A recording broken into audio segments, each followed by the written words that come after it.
This is Infection, the survival podcast, recorded live on Tuesday, April 16th, 2019, episode 222.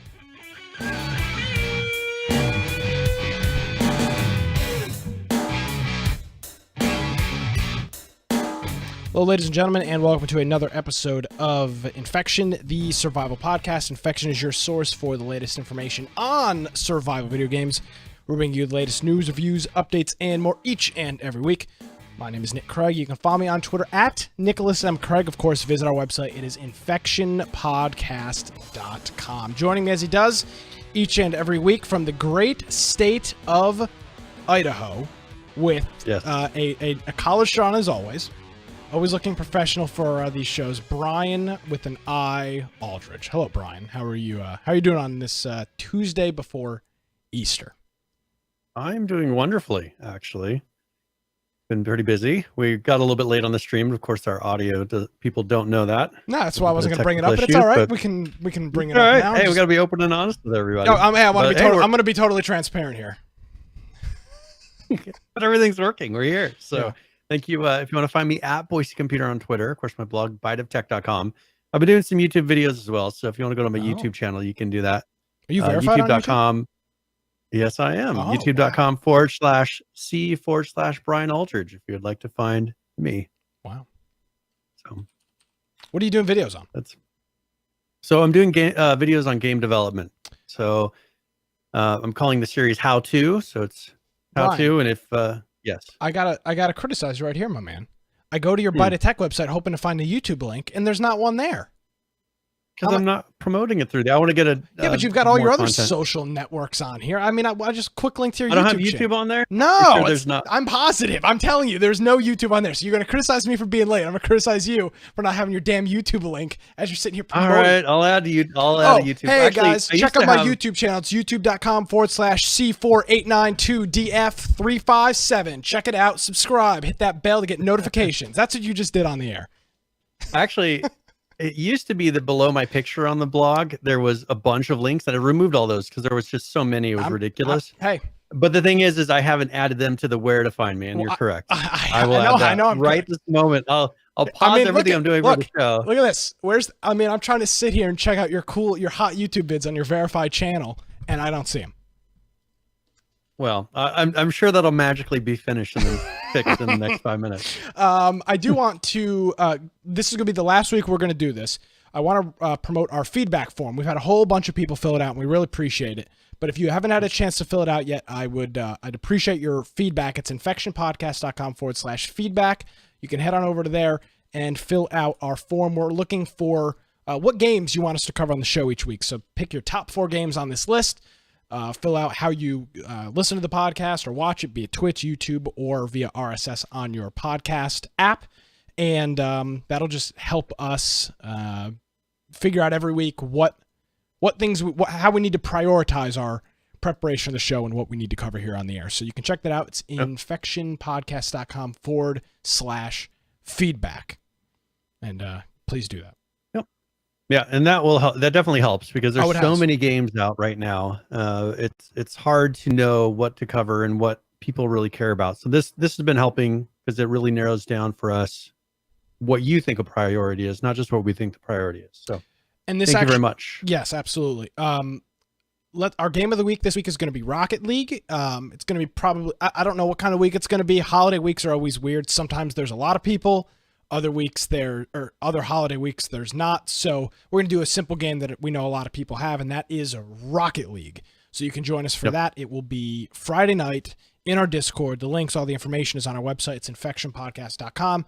We'll get that all kicked off right around 8 p.m. Eastern time. So if you're off on Friday and you're looking for something to do for a couple hours, please head on over to our website. If you're not already in our Discord, join us in there and hang out and have a good time.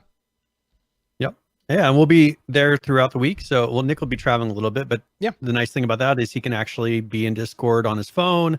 It's a great mobile app. It's very easy to use. So, you should definitely come in and hang out. And because we have a lot of people that are audio only listeners, and perhaps you've been sitting there and not ever joined our Discord, not been an active part of the community. This is a perfect chance jump in, join us, and we'll go from there. It's funny, on a side note, this feedback form has really opened.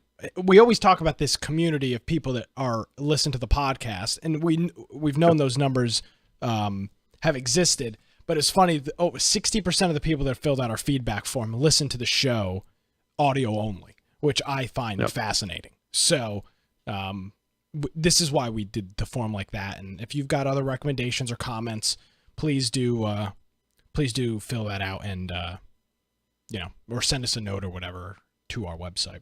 Now, speaking of sending notes to the website, based on a recommendation we received probably at this point, probably a month ago, I said we were going to play Rust. An email came in from one of our listeners, Dirty, and he said, "Hey guys, this is my Rust experience," and we read through it a couple of weeks ago. You can go back on our show notes and find that episode where we went through that. And we talked about, we read his note and we talked about his experiences that he relayed to us. And we decided, Brian and I both decided that we were just going to do this. We were like, no more of this. We'll do it crap. So we decided we were going to do it. Friday night, I found a server, or Thursday, I found a server for Friday night. And we hopped in all the way. Now, because we were doing just a weekend event, I found a server that had wiped 3 hours before our game of the week, and it was a 5X server because it wipes every week. It's got a 7-day wipe cycle. It wipes every Friday night. So we hopped in there on Friday and had a rather interesting experience. Almost all of us first-time players, except for our friend Musty, who had, I don't remember how many hours he said he had, but they were a while ago. And so he had some hours. I think Ross had some hours, but it had been a while for him as well. Yes. So we were pretty much all, no constant players in our group. So we got in there and we played. And my hours were all from our private server. We played a little bit on a private server, so there wasn't any PvP or anything like that. I had 2 hours in the game, was the amount I'd played. And so we jumped in, and I don't really know how best to describe it, Brian. Let's talk about the different mechanics of Rust. I played, if Steam's numbers are correct, I played 14 hours over the weekend, which is, I think, pretty good. And what did we learn in Rust? The base building mechanics and systems are very, very good. Right? They're exactly what you want in a modular base building system. You pretty much decide exactly how you want to lay out your base. It's got a decay system. I mean, we had to take some time to kind of learn the rules of it, right? But then once we were able to do that, we were able to build pretty much the base that we were trying to build. Yes, but in terms of the modularity and the freedom to do whatever you damn well please, it accompanied that very well. We were able to do whatever we wanted. It's got a cool decay system in which you have to fill resources into a box or the base will decay over time. The permission system is pretty straightforward, and the group system is pretty straightforward. So it checked those boxes kind of right off there. Now, there are no zombies in the game, but there are various NPCs, including animals and other players, that are coming after you. There's groups of scientists that are roaming the map, typically around hot areas. Not by hot areas, I mean areas with loot, not like warm, because that is also part of the game, but areas where there's good loot. There are wolves, there are boars, there's bears, there's a couple of other wildlife, a couple other animals that will come and try to attack you and kill you. And then of course there are PvP players. And so Friday night we had a pretty good time. We built our base. Because we were noobs, we decided to use keys and gave everybody a key. Brian died. Lesson learned. Brian died. They took Brian's key. They came into our base and killed all of us. Not a shot at Brian, but I'm saying because every person had a key, the first person that died gave the key to the other people. Yeah, and I was on top of our base. I was getting ready to seal off the last piece that was kind of like an opening. And then as I'm getting ready to place it, some guy shoots me from the side. And I'm like, I'm down. And then somebody says, "Oh, they're in the base," because immediately all they do is pick up your key, and then they're walk to the door, unlock it, and they walk right in. So what did we learn from that? We learned that we need key codes and key pads, which on our second iteration of the base, which took off Saturday morning, that's what we did. And from then onwards, our friend Musty, who had enough experience in the game to build us the kind of standard typical base, which I believe is a 4x4 base. And like a honeycomb style or whatever they call it. And honeycomb style to stop being raided. We then added onto that base Saturday afternoon. We had a real good time playing Saturday during the day. We were PvPing with some new people moved into our neighborhood. We were PvPing with them. I blew up 3 gyrocopters. I killed myself on a hot air balloon. I flew multiple hot air balloons. We stole a boat. We were scavenging around the lands. Altogether, we had a very good time. I mean, I'm not gonna speak for you, but I'm gonna say I think as a group we had a really good time. It was fun. At no point was I like, oh, this is boring, I'm gonna get off. I played almost all day Saturday. These 14 hours ish that I got were between. I think I only played. We started at 8, 9, 10, 11. I may only play 3 hours on Friday night, so I clocked probably 8 or 9 hours on Saturday. We played almost all day, and we had a real good time. And then we logged in Sunday morning. Our base was raided. Everybody was dead. Everything was gone. And that was the end of Rust. And overall, I would say the email that we read a couple of weeks ago, and if we were, first of all, not on a 5X server, the reason I think that was something. I mean, it was nice because we were able to quickly build a base and realize the limitations and what we had to work around. We figured out those rules quickly.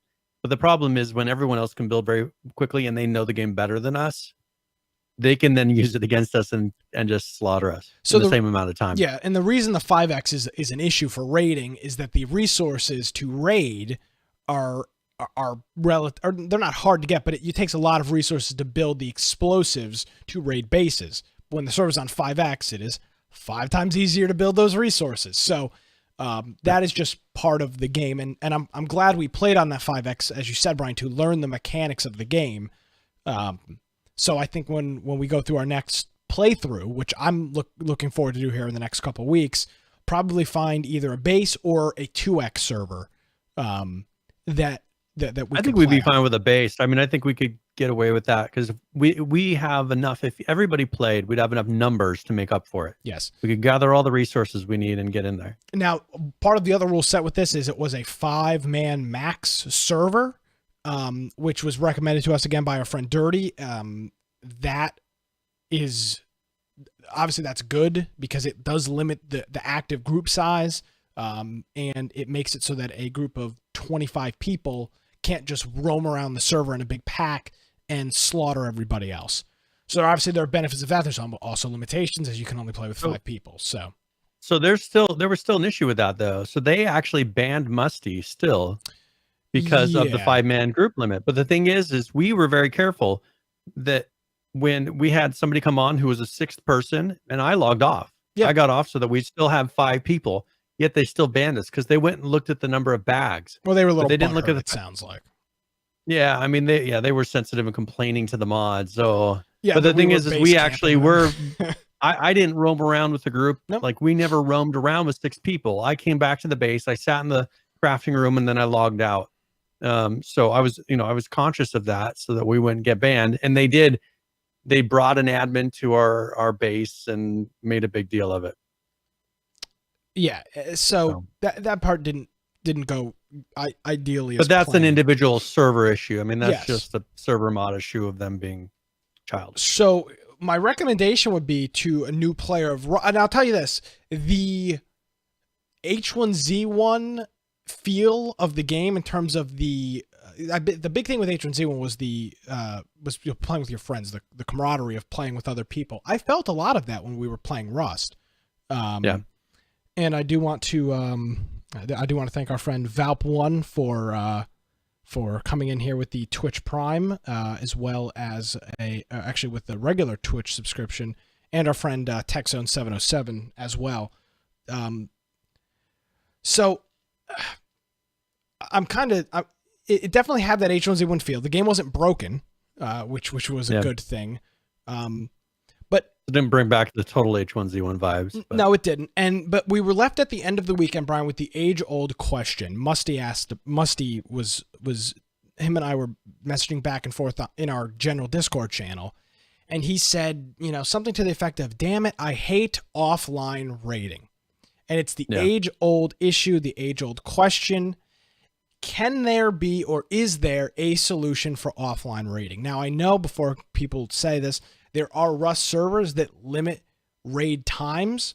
I think that is a solution. This server, because it was a 7-day wipe and 5x, didn't have any of those limitations, but I did see in my hunt for servers, many servers that were, raiding from, I want to call it like 4 or 5 p.m. Eastern until like midnight or something like that. And I don't know if it's actually turned off, as in like you can't raid, or if you're caught raiding outside of those times, you get banned. I'm not sure how it actually works.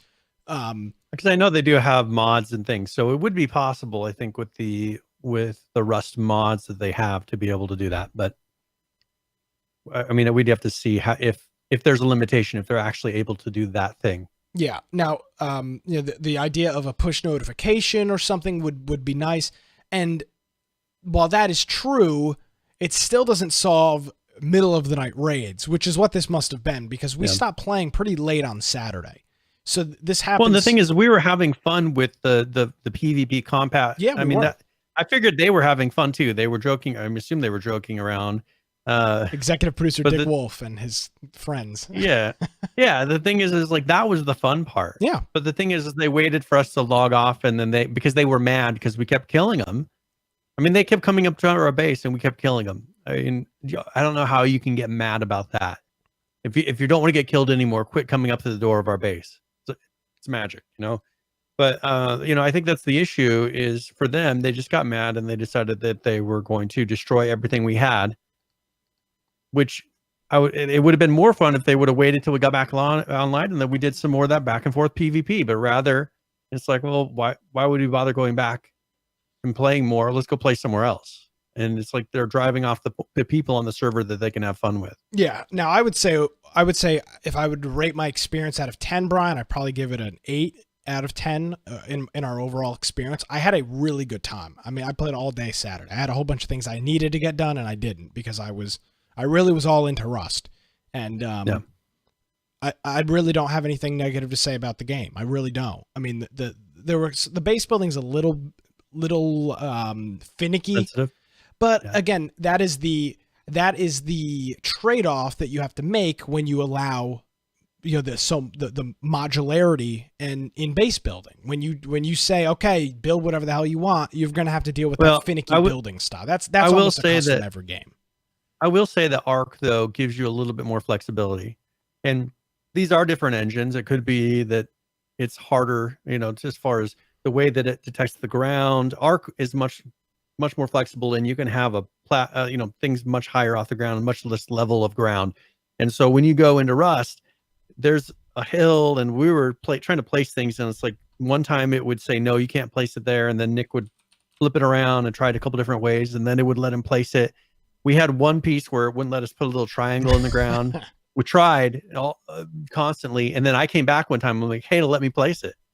We had already made that like a subfloor, and you could go in there and, put chests and things down there. But I don't know why it didn't work one time and then worked the next time. So I think that, but there it's a little more finicky. I think we found that Arc is much more flexible. If it just Arc lets you do everything every time. But this one, it was pretty close. I think it was right up there with it. I would agree. I mean, I really don't have a whole lot of negative. I don't really have anything negative to say. I thought that almost all of the systems worked as they needed to. So one thing that I find different, that I think if you look at H1Z1, kind of the draw of it, I didn't feel like the points of interest in Rust are as compelling as far as the towns and the houses, the way you loot things. Of course, these are random generated maps, so it's much more difficult to do that. Yeah. These are things that are placed. They do have a pre-made map, and maybe that one feels a little bit more better balanced. I mean, with random gen, it's almost impossible. But 7 Days to Die does a pretty good job of it. Of, hey, there's a town over here. We're going to go loot it, and it feels more like, I think the layout feels a little bit more like H1Z1 did. Here, it doesn't feel like there's a flow from town to town. Yeah, and I felt like in this server at least, and again, I I'm not basing all of my Rust experience. I'm not basing the whole game like this. I'm not trying to paint with broad strokes, but at least on this server that we were on, all of the action was in the northern half of the map.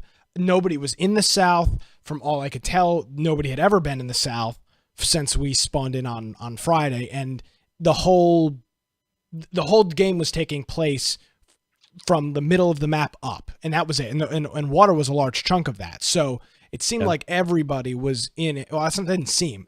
Everybody was in a pretty confined area of the map. Yeah. For what reason, I don't know. Maybe that's just where everybody was. It seemed like I only spawned in the north as well, so maybe that was just part of this procedurally generated map. Yeah. But yeah. they do seem to make more the points of interest in Rust. They seem to make big points of interest. So like the big oil tanker, and there's not the houses that are spread out around the world. And I think that's something they could do to improve it a little bit. I think if they made smaller, less important points of interest kind of spread throughout the map, it would give you a reason to wander around a little bit more. We just had a big point of interest next to us, and we never really needed to leave that much of the area we were in. We stayed in a couple, like 4-block area for the most time. Yeah, I'd say 4 to 6 block area.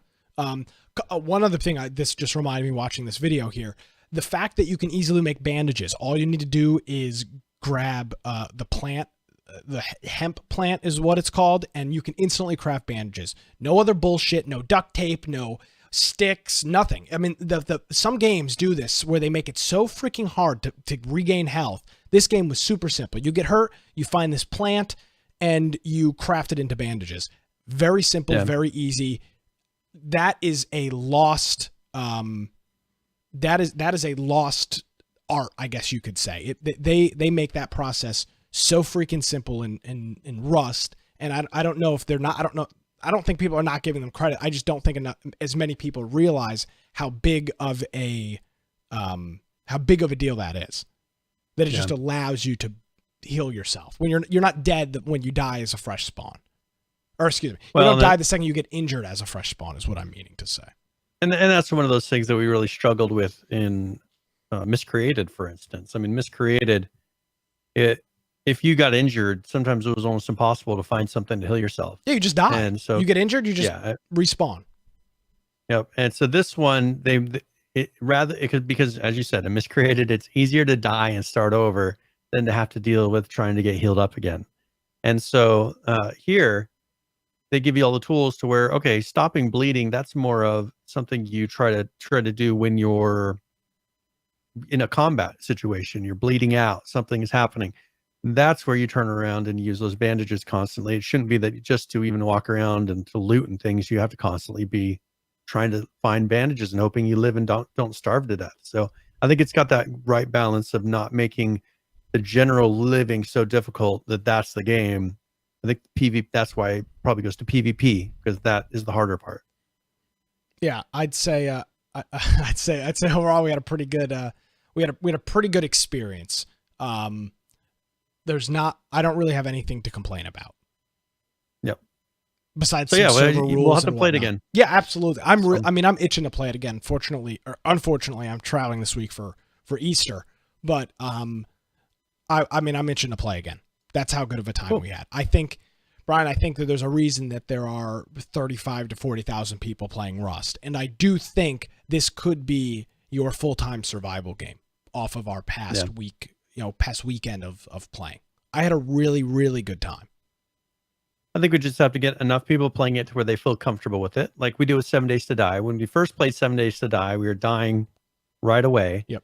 And it was a huge struggle and people weren't getting into it. But then we went through and Heisenberg took us through and showed us how to play the game for real.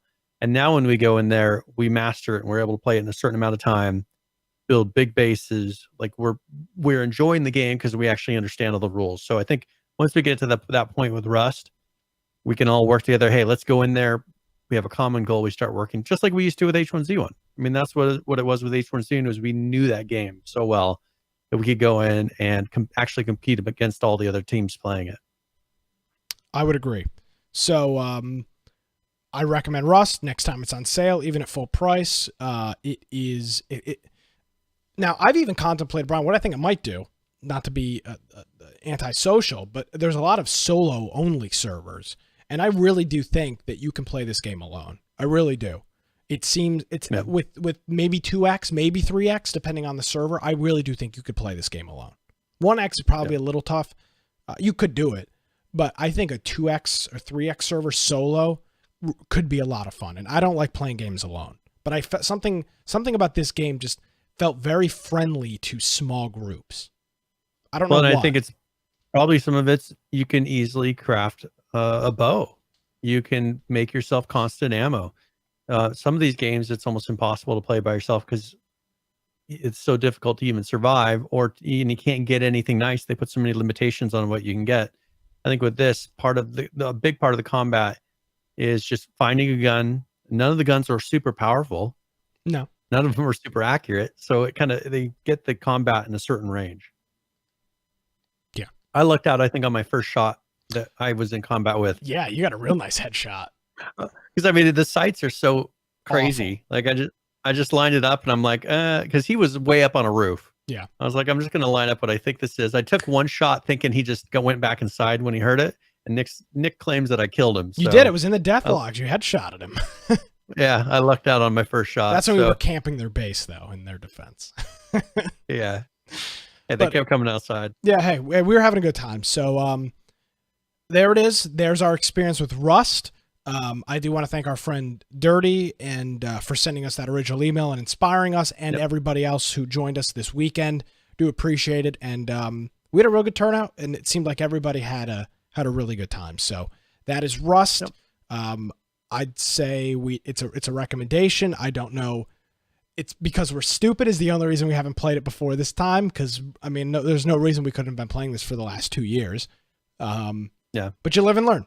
So that is Rust. Highly recommended. Now we'll have some appreciation for the devlogs, the videos from Shadowfrax, and some of the general updates that we're making. I think we'll have a lot more appreciation now. Yep. All right. Very good. So yeah, check it out. I do want to, before we get into anything else, Brian, I do want to talk about Atlas. We talked about this last week, or maybe it was 2 weeks ago. Their big patch, their big update, the big rebalance of the game that we talked about. At this point, it would have been 7 episodes ago. We talked about the big Atlas wipe, and essentially... So it's supposed to be happening in the next week or two. It's supposed to be happening at the end of March. It is now halfway through April, and it is finally here. So it's going to be a little long, but I'm going to read through all of it here because I think it's important. So this is what they're calling version 100 of the game, and this came with a full wipe, and for all intents and purposes, almost a full redesign of the game. So the Atlas world has been redesigned, 40% more islands / land masses, and a new world map layout. So they've redone that completely. They've redesigned the claim system, colonies, free form buildings with more progress protection and time-enforced PvP rules, creating a cooperative atmosphere and limits to ensure that the game is not more oriented towards single player or smaller, making sure the game is more oriented towards single players and smaller groups, which we were very critical of. New environment, the Deep Ocean Trench is a new area to explore. The Eastern Tundra is now a new environment as well, and it's been totally visually redesigned to its own little skin and style now. They've added snow and snow systems for the polar and tundra areas of the map. They've added Aurora Borealis, which is the northern lights, to the game. And the cool thing they've done about that is when you see it, if you're in a zone where you can see it, there's actually harvesting bonuses for parts of the map wherever you are. So that's kind of cool. They've added the northern lights to the game. They've added a submarine so you can explore the depths of the ocean in a small scouting vehicle. Use a claw arm to help harvest the ocean floor, explore demolished player ships. And also it has a harpoon so that you can do some underwater combat with that. They've added a new animal, the giant crab, that they say can carry heavy loads along with players, tames, and wild creatures. They've added I think they've added a new guillotine because I thought there was already one in there. They've been showing it off for a while, so I think that they finally added it. I thought it was in the trailer. they had it in the trailer, but they never had it in the game. Remember, everything in the trailers in the game, right? Well, what am I thinking? So, I'm crazy. yeah, they had it in the trailer. Yeah, and a big part and of the part trailer. of what this and part of this is you get some sort of like a curse from cutting off the head of another person. You get something for it, so there's actually a reason for it. Like you can hang people, and then you can use the guillotine on people, and it actually plays into the game a little bit. They've also had some new actual base building components, not ship building components, but base building components. They've added a large wall, and they say this is going to help with proper defense around what would essentially be a ship port, is what you'd probably build it around. They've added a small gate, as well as player shops, so players can set up automated shops listing loot for sale based on however much they want to sell it for. The statement of war declarations, which we talked about extensively. This is so you actually declare war on another system. You drag over a settlement on the Atlas map and declare war with them. So it will show up on the map as a war, and it's all official and whatnot. They've added more tame tokens for more mythical creatures, allowing players to have limited time tames of a couple of the mythical creatures that are in the maps. So what do you think about that, though? I mean, because I've seen some other games try to do that, but what do you think about time tames? I've never really been into the whole taming thing. I kind of let other people do that. I don't really have the attention span for tames. I do like the idea of a time tame instead of it being constantly, especially since these are mythical creatures. So there was one in Ark, right? There was that giant dinosaur, not the Giga, what was the huge dinosaur that kind of had like not the Bronto. Rocks on it. The one bigger than that. I don't remember the name of it the second, but there was that biggest dinosaur that they had. That once you tamed it, it would never eat. And so all you could do is you would tame it, you'd have it for the period of time until it starved to death. And so that was, I mean, it was a time tame because you could never keep them. Yeah. I mean, I do like the idea of time tames and things that are limited time. I think we found out with and I know they're not trying to be Ark. I think what we found out with Ark, though, is you just end up getting so many of the same damn dinosaur or creature or animal or whatever it is that you just kind of like, you just pack them all in and pile them all up, and you don't end up using 98% of them. Well, this rewards active people. Yes, I mean, that's part of the positive thing is Ark before would really benefit people that were no longer active still, because you can have 3 people that are sitting there and working the eggs and working breeding and just kind of build off of what all your group had done before. If you have things that are timed, maybe this is something that's really special, but it's difficult to get. Okay, if you're just the only single person left in your clan, that's going to be hard for you to get it still. It still would be a challenge. You can't just rely on the fact that you used to have a big group and you had all these dinosaurs. Yeah, which is exactly what happened in Ark. It's almost exclusively what happened on big servers. So they've added that.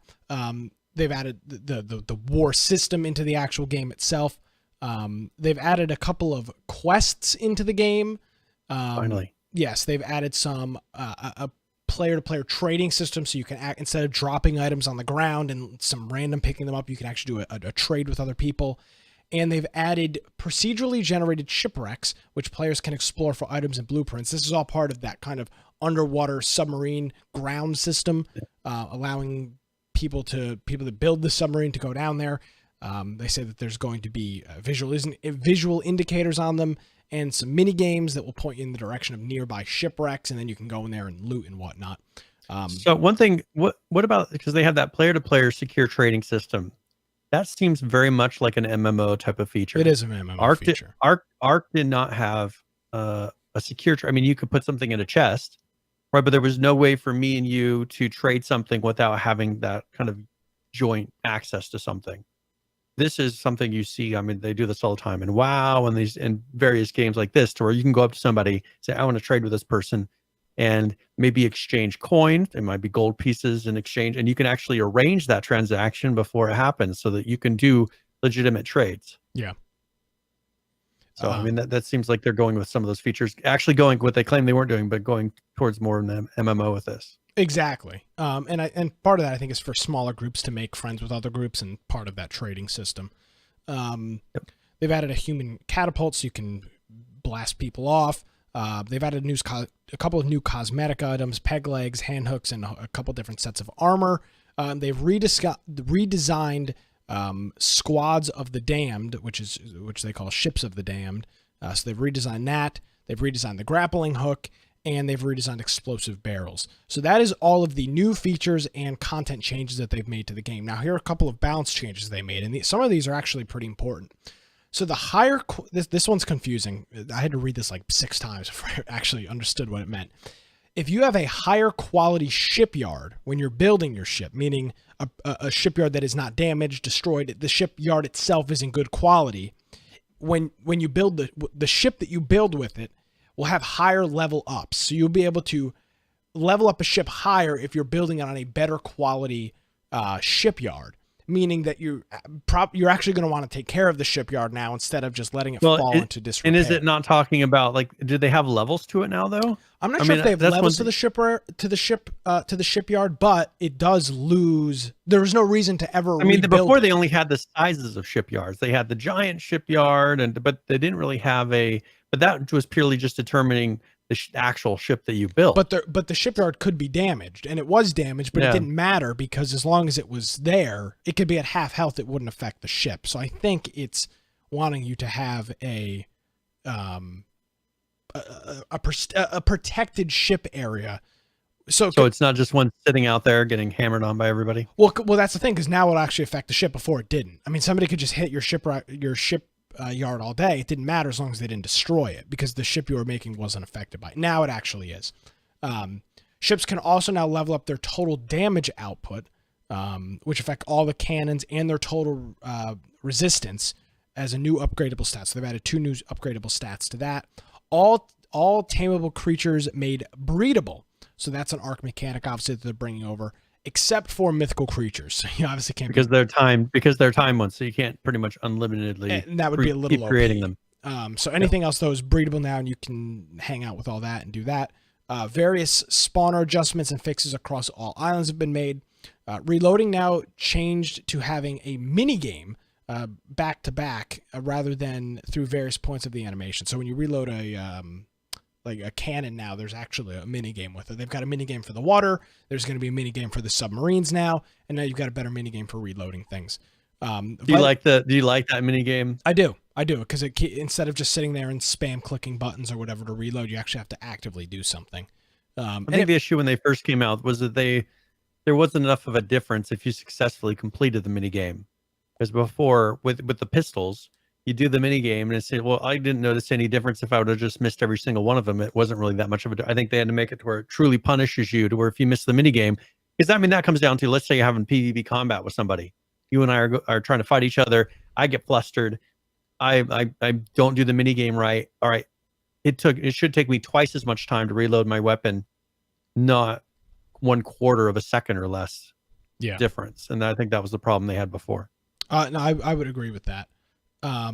Vitamin debuffs have been removed and will cause health loss when a player has vitamin surplus or deficiency. Increase the smithy inventory slots to 130. Increase the weight of the catapult from 12 to 84, a significant adjustment of weight on that.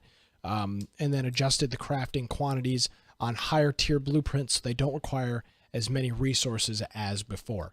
So that's the balance changes. Other than that, they did a whole bunch of quality of life changes. Territory maps now show allied areas. The character, you can now adjust the height of the character a lot easier. Shipwrecks, your company's shipwrecks will appear on the map. A global territory message is being displayed now. Contested claims will also pop up with an indicator on the map. It's a little bit easier now to direct the sail and change its direction. The ladders can easily be deployed by the ship captain by pressing L. Company groups have been increased to 10. An admin is the only one that can accept alliance requests. The company log has got some new sorting options and then some new permissions for the groups as well. And then just a couple miscellaneous changes. Improve the server and climate performance. Visual feedback for players being unable to board unallied boats on PvE. Full body animations for harvesting. They've made the wrinkles more realistic.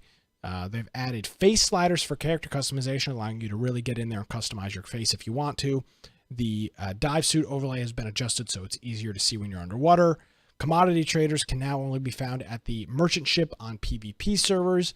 and then a respec position has been removed to the respec option has been moved to the crew recruiter on Freeport. So that's the way you respec your character. And what a respec is allowing you to re-unlock all of your skills. So you have a skill tree, and you can't actually fill out the entire skill tree. You have to be methodical with how you unlock to get to certain things. So, but you can only respec now in a Freeport. So you can't just do it. You just be able to, you used to be able just to respec. Do it at what, every level?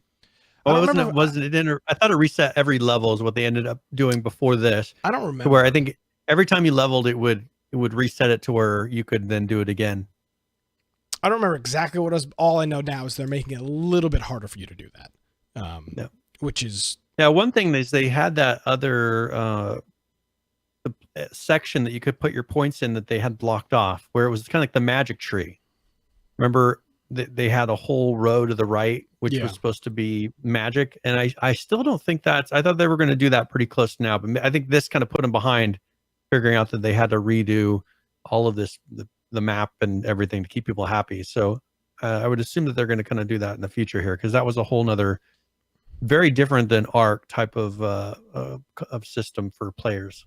So hopefully they'll do that in the next couple months. So that was the big update. Now they've got a couple of smaller updates since that as well. So this is 100.31. You can only select Freeport/Lawless as home servers now on the official network. The claim resume timer is now 10 seconds after contesting has ended. Claim contesting requires placing a flag in the range of an enemy flag. This is I think bigger than everybody realizes. And we have this issue in Rust. Wall lantern resources, the consumption of that has been reduced by 75%, meaning you're not just going to piss away an endless amount of resources keeping something lit, which is what we ran into with Rust and every other survival game ever. They always make lanterns inside of houses or tiki torch things that provide light to an area. They always make it so it just burns up resources, and I've never for the life of me understood why. Because then you end up running around in the dark because you don't want to piss away. You want to know why I think why? Why? Because that's one of the biggest uses of CPU resources as far as frame rate drops. Fire. And so they don't... Flames, and light. Because light creates shadows. It does. And shadows requires a lot of processing because they're all dynamic shadows. I think you're giving them too much credit. No, but I'm saying, well, maybe, but that would be the reason that you'd want to limit, because if you made lighting really easy and it's dark a lot, you'd have people throwing lights all over the place. And then people can run, you could lag people out if you made it too easy. Let's say they allowed unlimited torches and people could just mount them on all kinds of things. You could line a city with torches and lag people out the second they came close. Like, didn't H1Z1 have something like that? Maybe it was candles or something? And they also, people would put, campfires? I don't remember what it was. But they would put chests. They would, because you could put a chest anywhere. And the thing is H1Z1 wasn't good at actually blocking out things that you didn't have access to. So the second you came into a town, you would get, first of all, hundreds and hundreds of chests, information pouring at your computer, and then every item inside of it. So that they could fill it up with sticks and enough stupid junk, it would send information about all the chests and every item in it that you were within visual, or not even visual, but within a certain distance of. So stupid stuff like that. I mean, that's where sometimes they have to limit, because they don't want you doing stuff like that. I don't know if this was what it is. Maybe they figured out that people weren't putting lanterns everywhere, or they limited where they could put them. But usually you don't want people putting in 20 lanterns in a town. And I can see that being an issue. I hate how games it takes an ungodly amount of resources to keep your base lit. And that has always frustrated me, because it's a waste. They need to make, here's places that you can put lights. Well, this is a wall lantern. I'm saying they just need to limit the number that you can put in a base so that you can't lag people out. And then, make it so that it's lit almost all the time. Yeah, something like that. That has always frustrated me in survival games. So they've reduced the consumption rate by 75%. The max tax rate on PvE servers has been limited to 20%. They improved the grappling hook functionality. which gave it some better interactions. And then free ports and lawless servers have a unique display icon in the upper icon in the server map grid, so you'll know if you're in a free port or lawless server. Let's move on to 100.33 fixed blueprint number of crafts remaining. There was an error with that appearing on Ingrams, so there was just a display error. Added a text to craftable item icons indicating how many times it can be crafted based on the resources you have in your inventory. Adjusted the position of the item icon stat label to not overlap with the quantity label. Doubled the size of the quantity label on the gameplay HUD so you could make it so it was more readable. Fixed a camera blip when the grappling hook attaches into TPV. And third-person view. There you go. I thought that was a vehicle, but nah. Fixed the melee camera animation checkbox option to work again. All right. How about 100.4? Fixed some issues where characters were able to contest flags out of range and where they weren't showing up with the flag range sonar action. Also increased the time of the flag range sonar to 30 seconds. The flag contesting range has been lowered to 10,000 for when you're in the colony mode, down from 15,000 previously. Official servers now have a much lower repopulation prevention radius for resources and creatures. It's approximately 25% of what its previous range was. And then finally, 100.43 is a Battle Eye update. So they've done some changes with the Battle Eye, and then they've added some new server command lines and stuff like that. If you're all into... Actually, that's not true. I lied. And then the 100.6, I guess this is what's current right now. They fixed a bug where it would allow you to take items from trade windows of another player in the same company as yourself. So their secure trade system was not actually secure. Some things with the bowl and some other issues, and I mean just a couple of other things with some animals and whatnot. I mean, they made a lot of changes, and most of these have been kind of patching and fixing some of the things that didn't probably go as intended. So we'll cover current players here at the end of the program, but I mean, Brian, we talked about this a couple of weeks ago. I don't want to rehash it all, but this is almost a complete rework of a lot of the base mechanics of Atlas. I mean, they have changed dramatically how the game plays, and in their first, in the update here, they said their limits to ensure the game is more oriented towards single players and smaller groups. And to do that, they have literally changed the entire game. Your thoughts? Well, I don't know if this is going to be enough. I personally think where they would really shine is if they went more towards an RP. I mean, right now, a lot of people are really getting into RP with GTA, right? Yeah. I think that Conan has done a really good job of kind of embracing what could be the RP, the building your own world type of an environment with the crazy base building and the very unique base building. I think that's what this game more needs. I think that going towards more of an MMO and an RPG type of a feel, I think, is what people really want. Because people get tired. You're never going to be able to have the PvP like you do in Rust. It's not going to be that type of a feel because it takes too much to build a ship. Everything costs too much to where you get too invested in it. And then when it gets destroyed, you're too mad. You know what I'm saying? Like or you just want to quit. I think they really need to start going towards a more friendly, casual play if they expect people to keep playing this, because it is a big world. If they threw in quests and kept people busy, I think that they would have much better luck. But I think this will be better.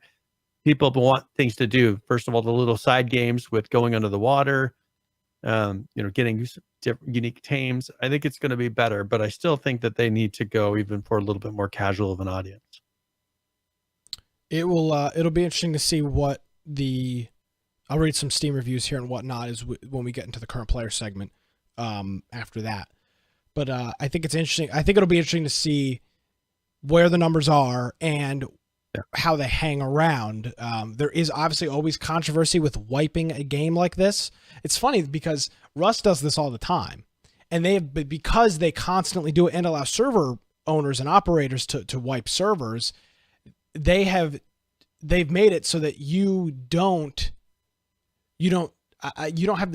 cherish every single item that you have in your base. They have set the precedent that your stuff's going to constantly be gone. So don't hold on to it. Even I remember at one point, Brian, I'm not throwing you under the bus, but we had a couple of guns and Musty was like, Brian, take a gun. And you're like, no, I don't want to lose it. And he said, dude, we're going to lose it anyway. They're either going to raid it from us or the server's going to wipe. And that's a big problem in these games, dude. Well, you and I are very conservative people.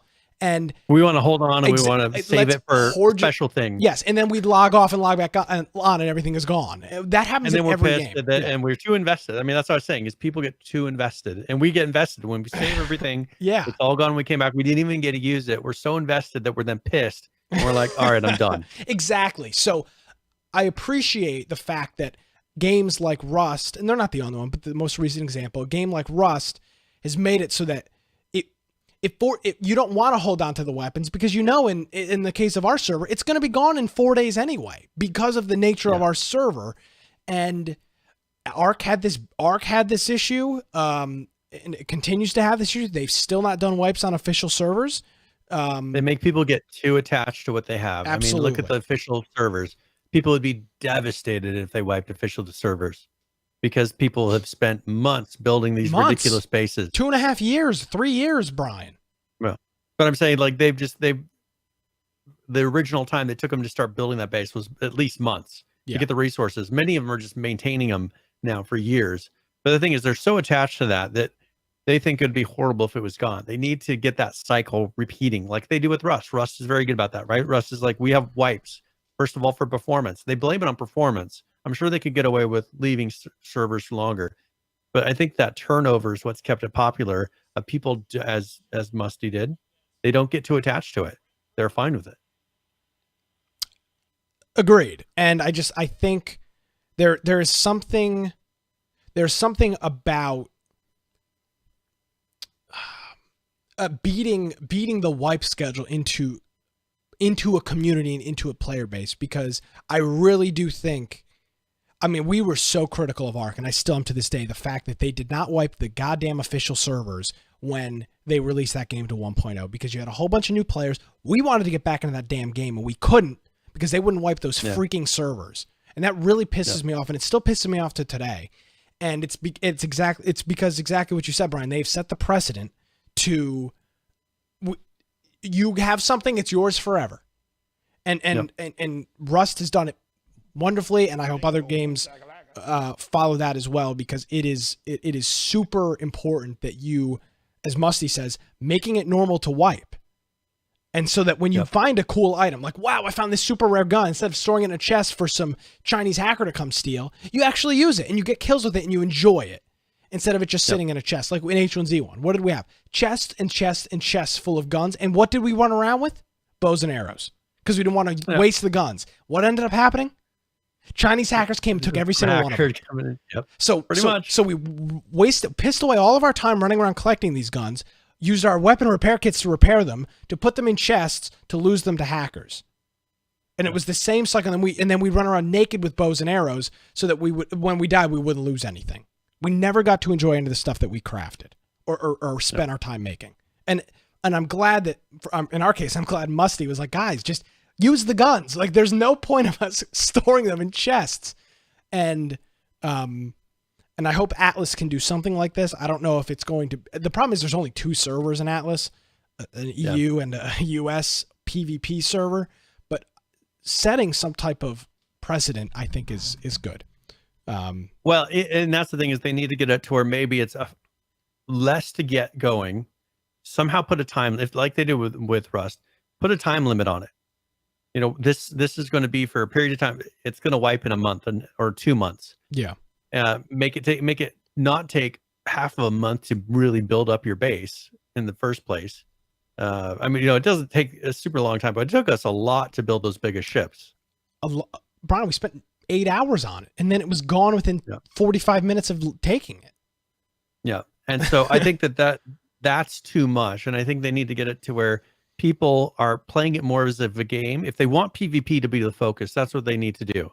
I don't think they've really committed. I think they're kind of moving away from PvP a little bit. They're making it to where, or maybe they're going to make it to where they're separated because they're making it to where you can put points into your ship, right? And go towards PvP. They need to make it to where they need to separate those groups where people want to go PvP, they can PvP. I never understood why they didn't do PvP zones. Because if they would have done PvP zones in this game to where you can go to places in PvP and like that's where you go to PvP, I think they would be a much better situation. And I think people would then, but let people go and not do PvP, without having to be on a whole other server, because that's the issue. When you have the PvE servers, you can't go PvP if you ever wanted to. And it's like, you're really giving up. You're having to give up something rather than saying, hey, let's go PvP this weekend. Let's go to that zone. Agreed. I do want to thank Bob J for coming in with the Twitch subscription. I think it's Bobby J. Is it Bobby J? Bobby J. Okay. Well, 2 B's, so Bobby J, I think it is what it is. All right. Well, thank you, Bobby J. Bobby J. Bobby J ____. Appreciate you coming in with the Prime subscription here. We really do appreciate it.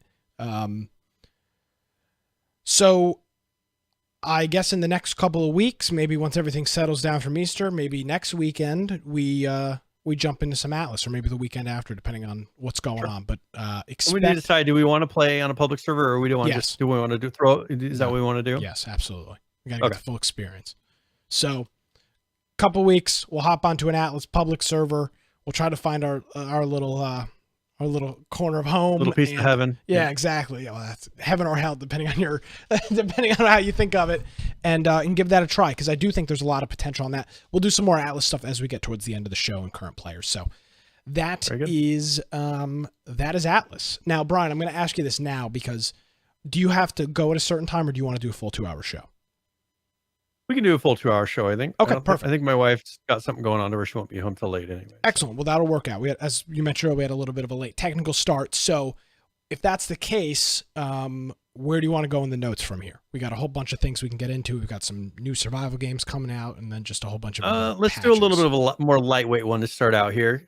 So Dr. Disrespect over was it yet today? It was today. This morning, yeah, it was like 3 hours ago. So earlier this morning, he was hacked. But the thing is it obviously they got access to something, an account of some type, because they had taken over his Twitter, they took over his Twitch, and they took over his personal Twitter. They got his Authy key or something like that is what it sounds like. Somehow they got past. I mean, I would assume he has dual authentication, has all this stuff. To be an affiliate or higher, you are required to have a 2-factor authentication system with Twitch, I think. Which, I mean, that's pretty difficult to really bypass somebody's Authy Maybe account. they spoofed his phone number or something. Yeah.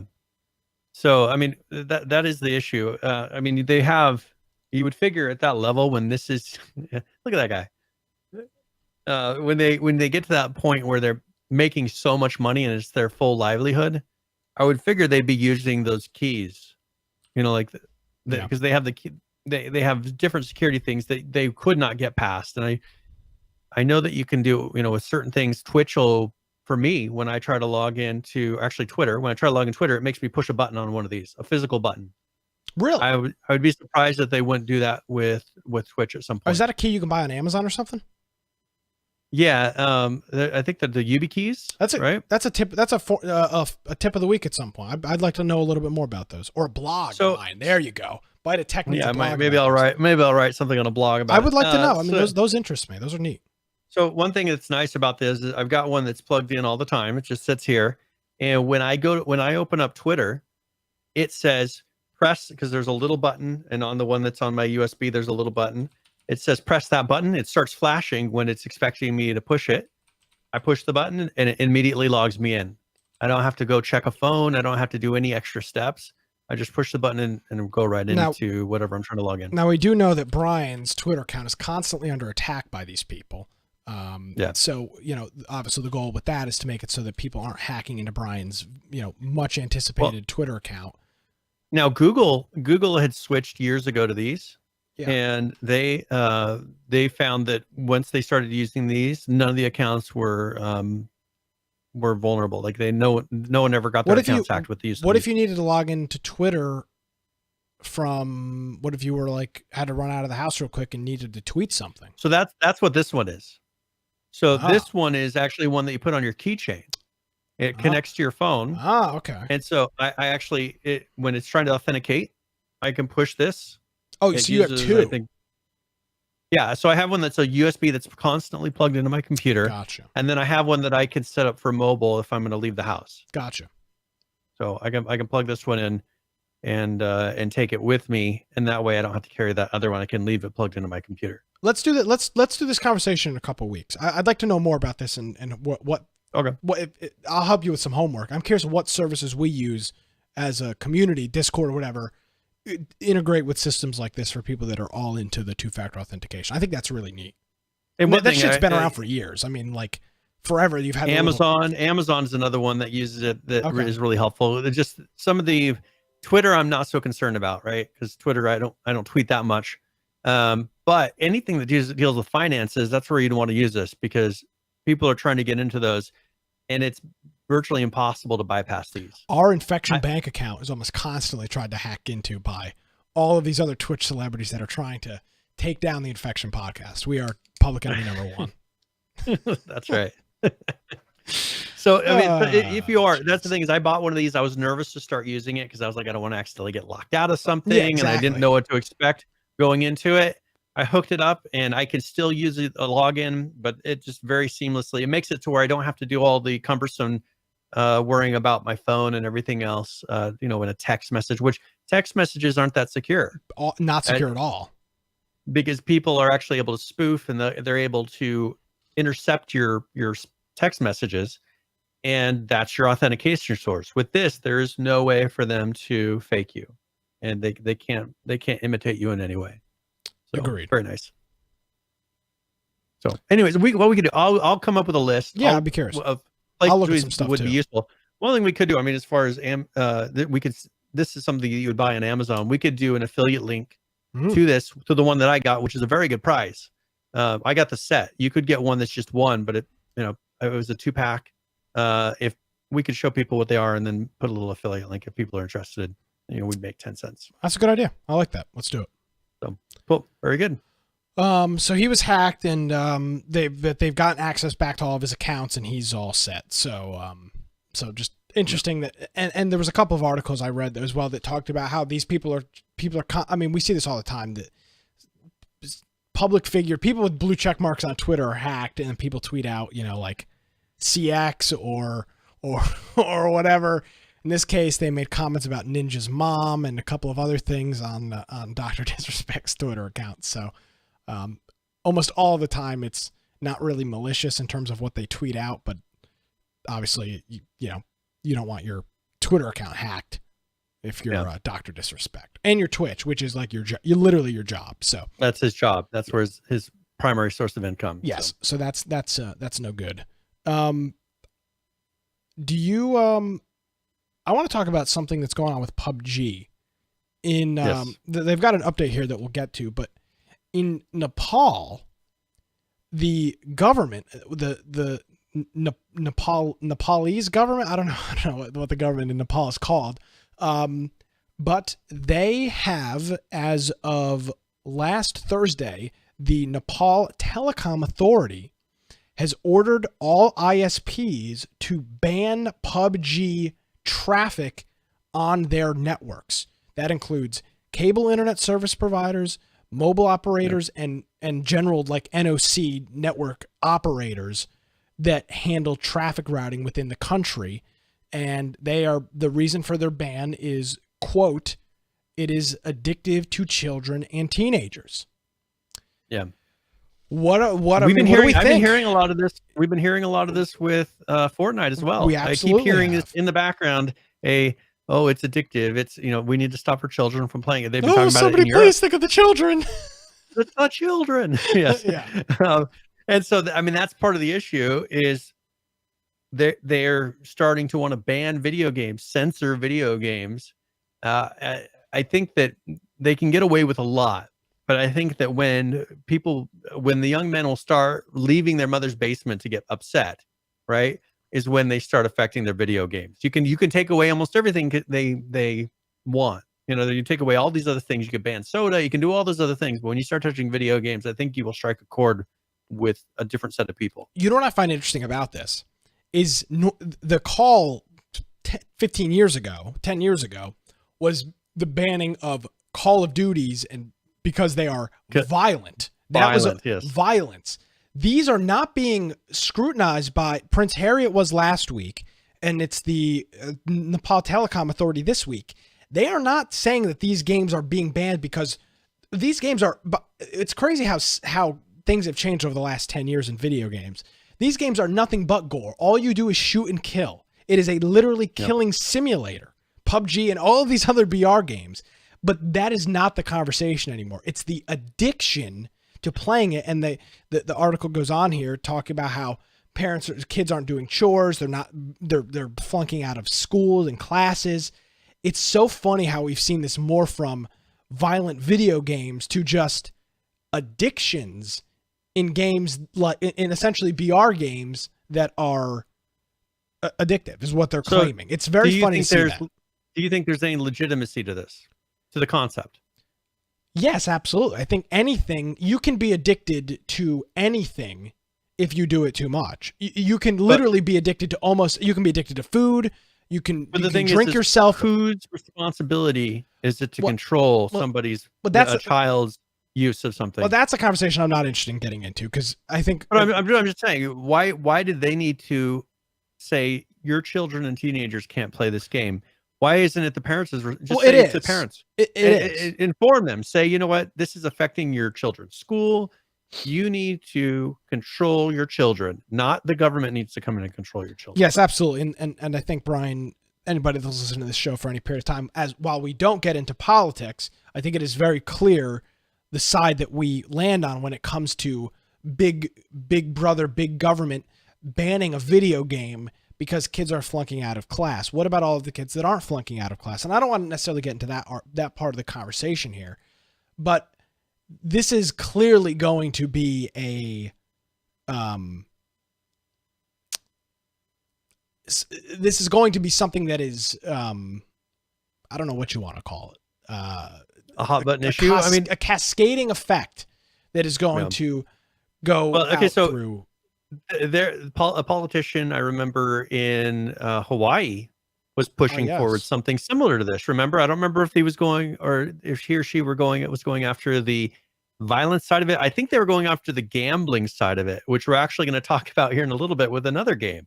But I think in here they were actually, they could. There's three different ways we've seen them go: violence, addiction, and gambling. Yeah. And these are the three things. And I guess, they probably will at some point. We're actually going to be talking about another one here in a little bit, about sexuality and having things that are risque in video games and them starting to limit that as well. It seems like they're starting for some reason to really go after the video games, and I'm not sure exactly why, because all four of those things have been attacked in the last month. Yes. Lockler's mentioning that we talked, I think it was either last week or the week before, about the Fortnite addiction. It's hard to say. I don't buy necessarily. I think you can physically be addicted to anything. That is, you can be. I don't buy this whole addiction thing. These kids aren't actually addicted to PUBG. They would just rather play PUBG than listen to their parents. And I don't necessarily think that falls under the category of an addiction. It's, well, some people starts to bypass, when it starts to replace what the thing is, a lot of these kids don't even know what they're missing. I mean, you can get addicted to bicycling, right? That's a healthy thing. But by definition, you can be addicted to anything. But you can be addicted to it. But I don't necessarily think so. These kids, rather than doing that, they've gotten really into playing certain games. Tons of people do that. I've done that. I don't know that necessarily makes it an addiction. That's my concern. I can walk away from it, and you want to know what? I'm not going to die. They're not going to have to take me to the hospital because I collapsed because I didn't get to play PUBG for an afternoon. And that's the thing that rubs me physical wrong. addiction, with a physical addiction of a drug, that is possible because your body is actually addicted to it. Here, it's a mental addiction. Like they want to play it, but they don't have to. They may think they're going to die, but nothing's going to happen to them. Now, of course, the counter argument would be gambling, and yes, I don't necessarily have a full argument on that.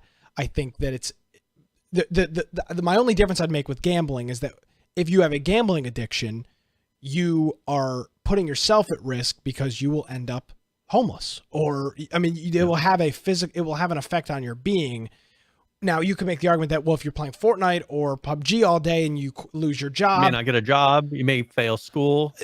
Okay, but I would make the argument that failing school and gambling every penny you own away are two very, very different things. And I don't think I'd even put, I mean, you could fail out of school. I mean, I could have failed out of school. I could have just been a bad student and failed out of school. And I didn't need PUBG or Fortnite to make that happen. It's still all about just having your priorities in the wrong place. But that would be the conversation with this is, are there kids that are, I don't want to use the word addiction, but I'm going to because it's being used here. Are there kids that are addicted to PUBG and Fortnite and other battle royale games? Yes. Is everybody if you get home and play the game for 4 hours every night, I don't think that's an addiction. Yeah. That doesn't seem to fit the definition of an addiction.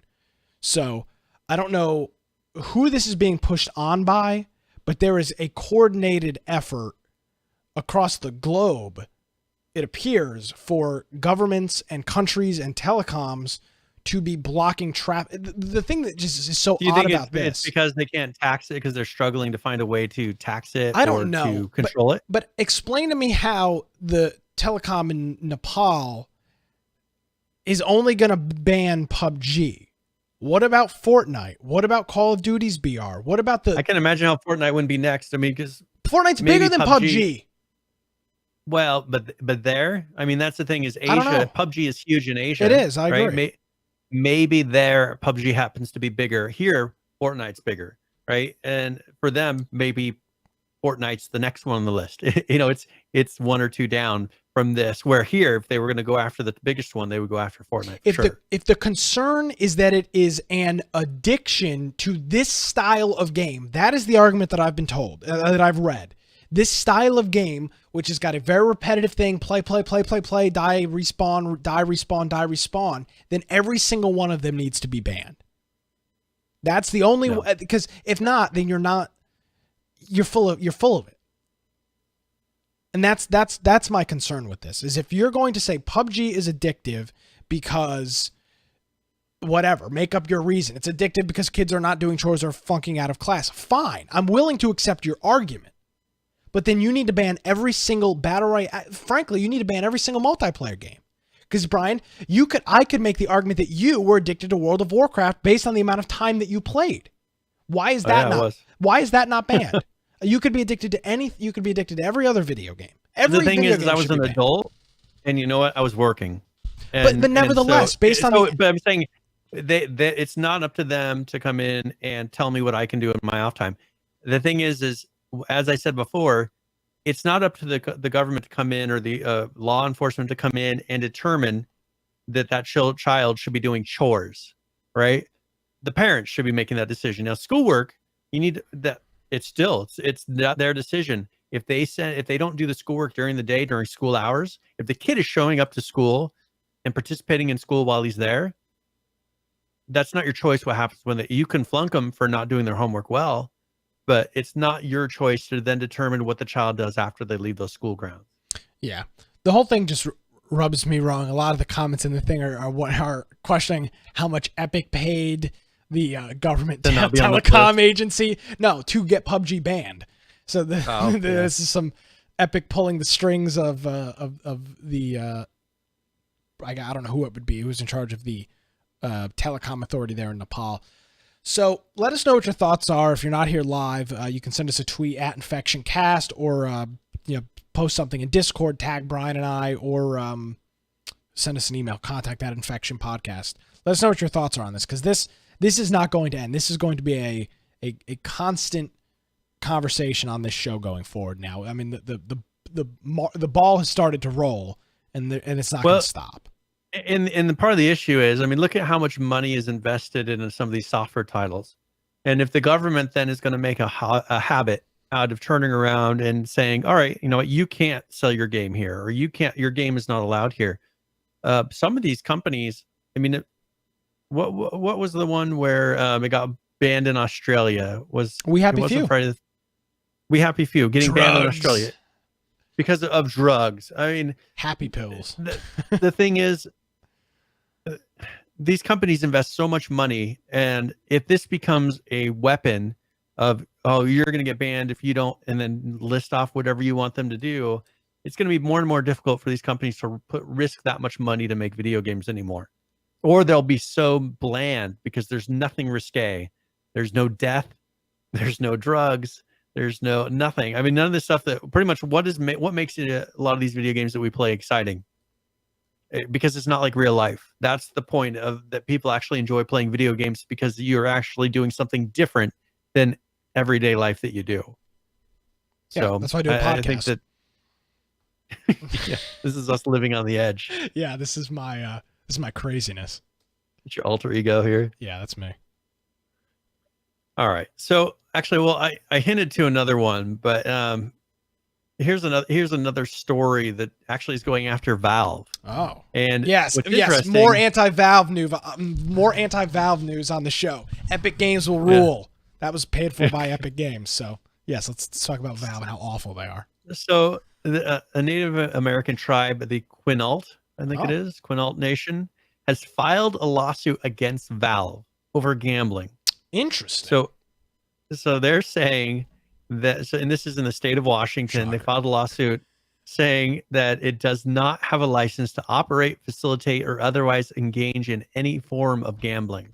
Huh. And so they operate a casino in Washington, which they said has heavy regulation on it by state government, local government. And they say that Valve, which is also Washington based, has an unfair advantage because they don't have all these regulations. And so they're going after CSGO skins. And so this they is clearly want out of Valve, touch people starting a lawsuit. So they want Valve to halt the gambling of skins through Steam. So, and this was originally so this was the Washington State Gambling Association, and they did this back in 2016. And back then, and that was that specific one with the Gambling Association, and Valve said that Steam, that they were using Steam to run. It said, okay, at the time, Valve spokesman made it clear that using Steam to run a gambling business, which we saw back then, remember? Yeah. What was it called? Websites doing it, was not allowed by the API or any kind of user agreements. Yeah, what was it called? And so they sent the cease and desist letter to 40 of the different websites that were doing it at that time. Something skins, I don't remember what it was. Jeez, I'm trying to find it. Another lawsuit happened in 2016, which was rejected back then as well. CSGO Lotto. And so now they have a new one, and it'll be interesting to see, because before those other two were pretty much, well, the first one wasn't Valve actually doing it, right? They were just saying that people were using the Valve platform to gamble. Yep. Do you think that they have any grounds to actually go after Valve with the way that they deal with their skins in CSGO? I mean, no, it's not an official, they're not organizing any form of gambling. I have been hell-bent since day one. Now, I am notorious for flip-flopping, but I have been hell-bent from what I remember from day one that I don't give any legitimacy to any of these loot crates or gambling bullshit. It's not going to happen, folks. I just spent 3 days in Las Vegas last week for a trade show. I actually gambled. I put dollar bills into a slot machine and lost it. That was actual gambling. I don't classify I still don't consider any of this gambling. Yeah. I know some people do. I'm not trying to we've hashed it over. My opinion is very clear on it. I don't think this is gambling. I think this lawsuit is ridiculous. This is clearly somebody trying to take advantage of a situation, because there's not a chance in hell that any court in the United States is going to rule for this Native American tribe. There's no way. So actually, you know what? That's not true, Brian. Actually, no. I'm going to flip-flop right here live on it. What's going to happen here is you're going to get an out-of-touch judge and an out-of-touch jury that is going to rule that CSGO and Valve is gambling. I've just flip-flopped live on the air. That is probably what's going to happen here, because people don't understand how any of this stuff works. So here's one thing they are asking. They said they want them to either require a license or to suspend or eliminate all one-way trades to skin gambling websites. Now, what do they consider skin gambling website? I Probably don't pretty much anywhere that you can trade a website skin for, right? So pretty much they're going to cut off the API to any of these sites that are letting people manage in their inventory. Maltros in chat is saying if loot crates are gambling, baseball cards are gambling. Absolutely, because you're buying them. The fact that they are wrapped. Okay, well, look at Magic the Gathering. Any card trading game is gambling. Magic the Gathering is a huge moneymaker. It's all based on gambling. I'm going to open the secret pack of cards, but it's not gambling, Brian. It's not like you're going to open a pack of air. but I'm saying in this the way that they are determining this, it is a form of gambling because you are trying to get some. You don't know what you're going to get. You're buying one with hoping that it's going to be something that's worth something, and that's kind of a form of gambling in that term. This has always been my thought on it, and I'll reiterate it real quick. If you put $20 into a slot machine, wherever you may be, whatever state you may be in, you can and most likely will lose that $20. If you just put it in that machine and do whatever. When you're buying skins and loot crates and keys to unlock boxes, there is never a crate that says, no, you don't get anything. There's always something in there. It may not be what you want. Whether or not it has value or not is irrelevant to my conversation, because the gambling part is that you're opening something that you don't know, the mystery of it. I mean, FIFA's got this, Madden's got this, NBA's got this. You buy packs, oh my God, I got Messi and FIFA. He's the best player, whatever.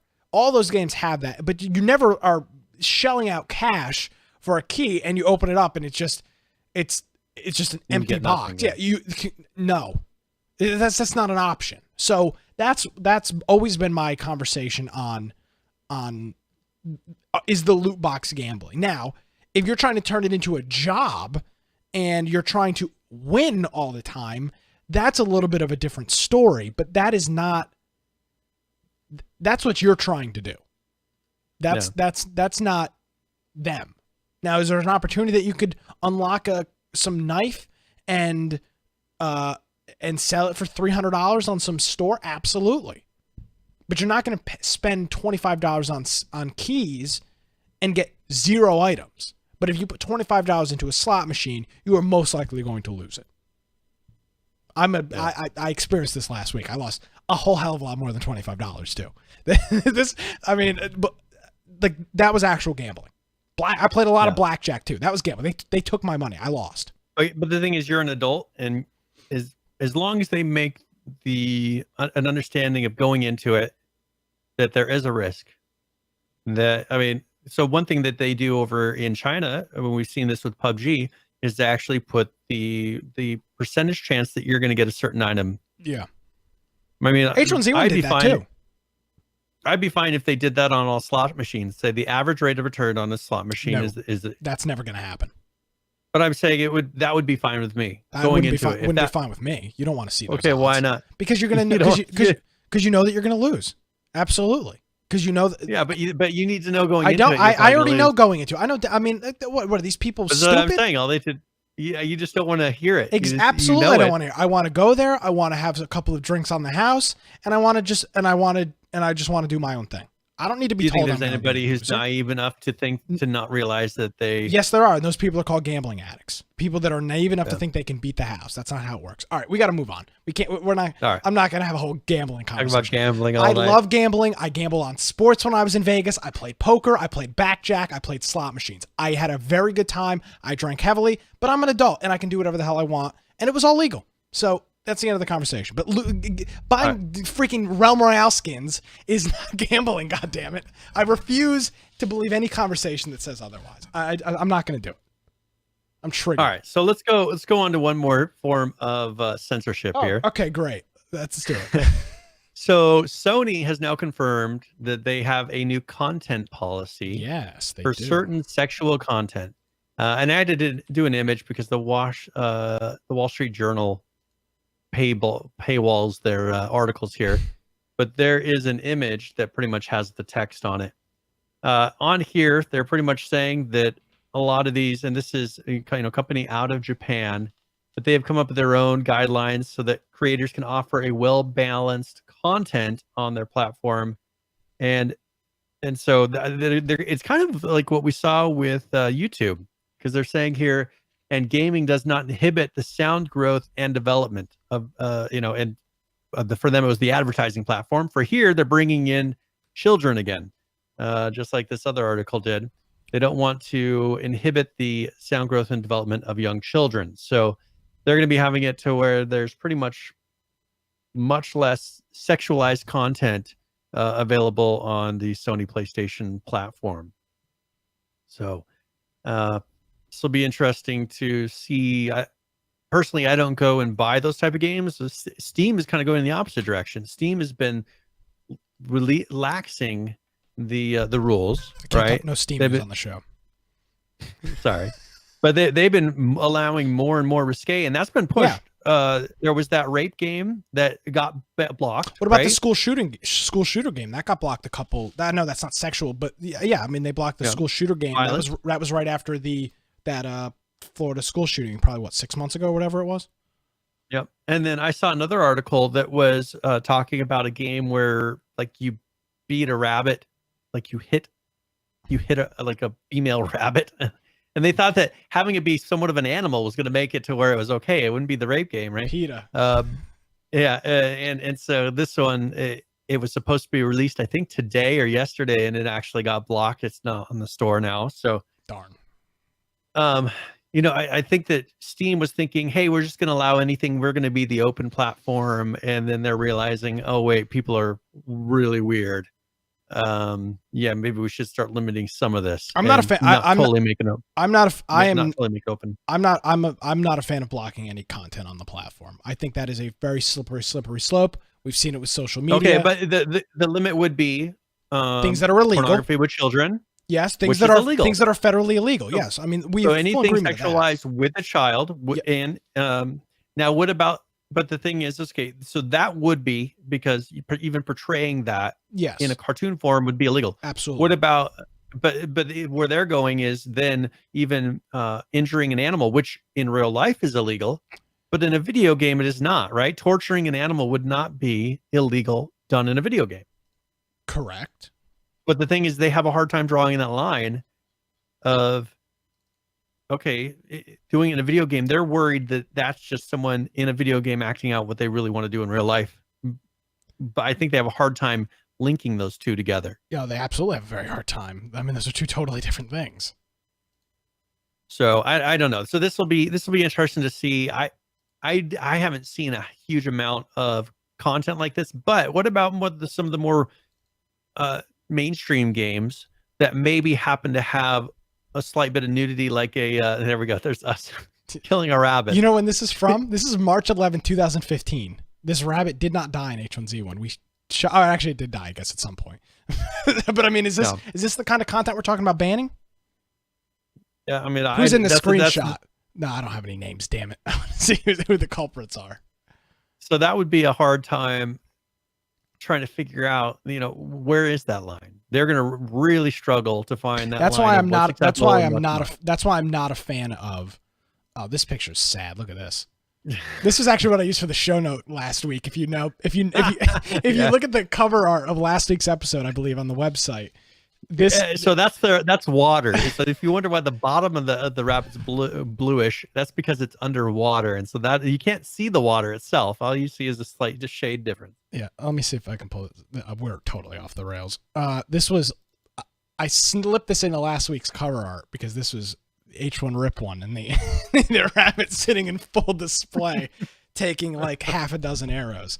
So all joking aside, I mean, I think it is. If it is federally illegal, as you mentioned, displaying children in any type of sexual acts is bannable across every platform. Making threats against people, threatening to kill them, blow things up, that stuff is all again illegal.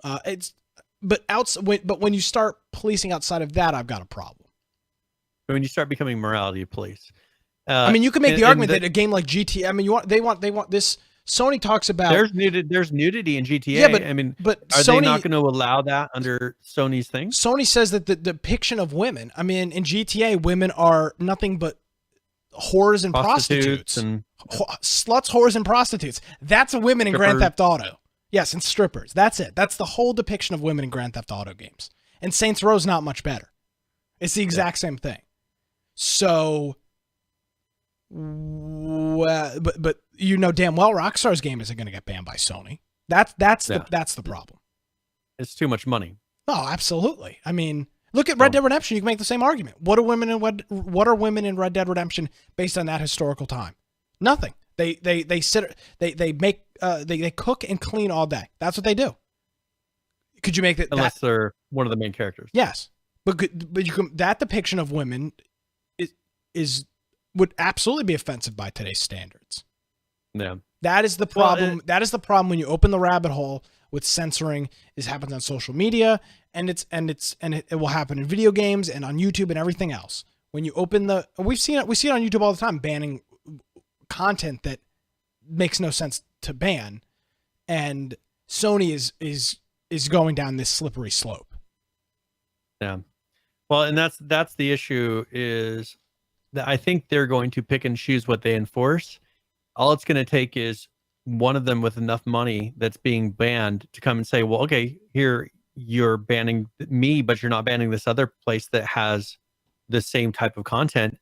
I think they're opening themselves to a big legal issue here. Now, it is their platform. They have the legal right to ban whatever they want. I think from a business and a PR standpoint, it's a bad idea because absolutely, Brian, somebody's going to call them out on their and they're going to win in court. Well, I don't even know if it'll go to court, but somebody's going to call them out on their guidelines and say, well, you banned me for this, yet here's 6 games on your service that you sell and that all depict women or depict whatever in the exact same way. Why are these people not banned? And then Sony's going to have to... I'm concerned too is the next GTA. Like, what GTA, if they are truly enforcing this and GTA 6 comes out, I mean, I can only imagine, are they going to tame GTA? Because one thing that people enjoy about GTA is it's so outlandish. Out there. Yeah. Everything is just to the extreme. Well, are we going to have so many of these rules of limiting violence and how you portray women to where they're going to have to tame down GTA? I mean, it would really diminish the product. The misogynist in me, of course, Red Dead wasn't. No, they got to keep that in GTA. Well, Red Dead was not anything like GTA, but you know what? It was following the line of the original Red Dead, and there were a few things they took out of the Red Dead Redemption 2 compared to the first one, but GTA will be the real test of are they starting to soften and to limit things. Rockstar's not going. Hopefully, I don't think so. I think they'll be the ones that kind of keep things from being too much that way. I mean, they're the only ones who really can, that will come forward and say, we're going to make whatever game we want. And you know what? You want that money so much that you're not going to stop it. I own 3 copies of GTA 5. Yep. And tons of people are playing it right now. It's one of the top games on Twitch. Absolutely. So, all right. I need to do this game giveaway. You do. We're already past the time that we are. So we're going to do this. Let me get this started here. Exclamation point giveaway in chat. This will be a 60-point raffle. So let's go ahead and open that up. It is now open. And I'm going to be giving away a copy of Steel Rats. And I'll put a link in chat so people animals can check hurt it out. In that game? Well, I think the animals are the ones actually fighting. They're fighting robots and things like that. That's offensive to me. I'm an NPC. This is an action racing platformer arcade 2.5D, which is kind of it's not quite 3D. It's to the side, but it's actually 3D at an angle. So that's 2.5D. But yeah, this is a game that currently is $20, and we'll be giving it away for free. So it's got mostly positive ratings. And It's been out only for a couple months. All right, cool. Very good. All right. Do you have a preference on where we go next? We got to pick a couple because I mean we're still. Yes, I do. No, not for the next game. I do want to cover just one more quick thing before we go though. So, okay. I do want to talk about this Wolrd War Z game. Yes. Do you want to do that now or at the end of the show? Yeah, let's go ahead and do it now. And there is a video. There is. So. Yep. I don't know if you want to play that first. Just kind of, I think we've talked about it a little bit. Do you know if it's an audio trailer or not? I haven't watched it yet.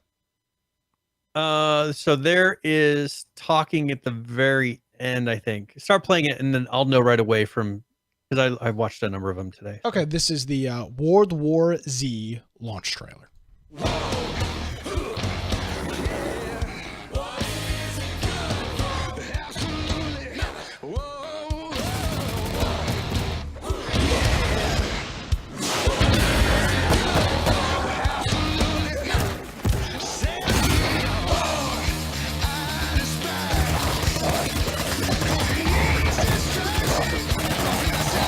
with this battle hundreds of zombies. Oh yes. It's cooperative co-op narrative, so it's got story to it, which I think that last zombie game didn't really have story, the Walking Dead one.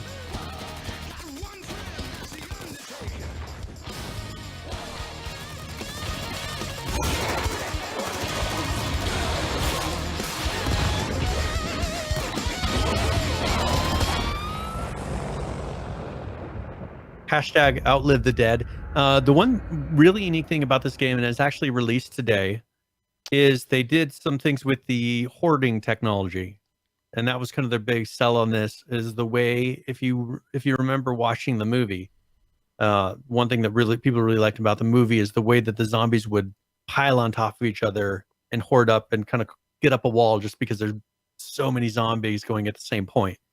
And that's one thing that they did in this fairly well. I mean, it takes a lot of performance to do that on a computer and a server, and it seems like it's running normally to do that. So, can I be honest with you? This just looks like a crappier version of Dead Rising. Yeah, it's been, the reviews on it have been kind of mixed. It's an Epic Game exclusive on PC, which of course by itself is sacrilegious. But dude, I think the times have changed. Walking Dead is not near as popular as it was. Yeah. Brian, I'm going to be perfectly honest with you. I watched this. I saw that the trailer was posted. I watched it without audio at work, and I was just like, whatever. Well, what'll be interesting to see is the co-op. I mean, because it's kind of like a modern Left 4 Dead. If you think of it as Left 4 Dead had zombies kind of coming at you from all angles. They were dealing with the limitations of hardware and engines and technology at that time. The way that this would sell is if it is that feeling that you had with Left 4 Dead, but a current version. I think that's the only way that they'll really be successful, because people are kind of over the whole zombie thing. But if they can do it to where it just has that feel of just endless zombies are coming at you and just mindless, like it's mindless fun of just mowing them down, which I think is what they are actually going for. Yeah, and I mean, the Dead Rising games, I think, did a really good job with that. They were kind of arcadey zombie killing games, but this just doesn't interest me, personally.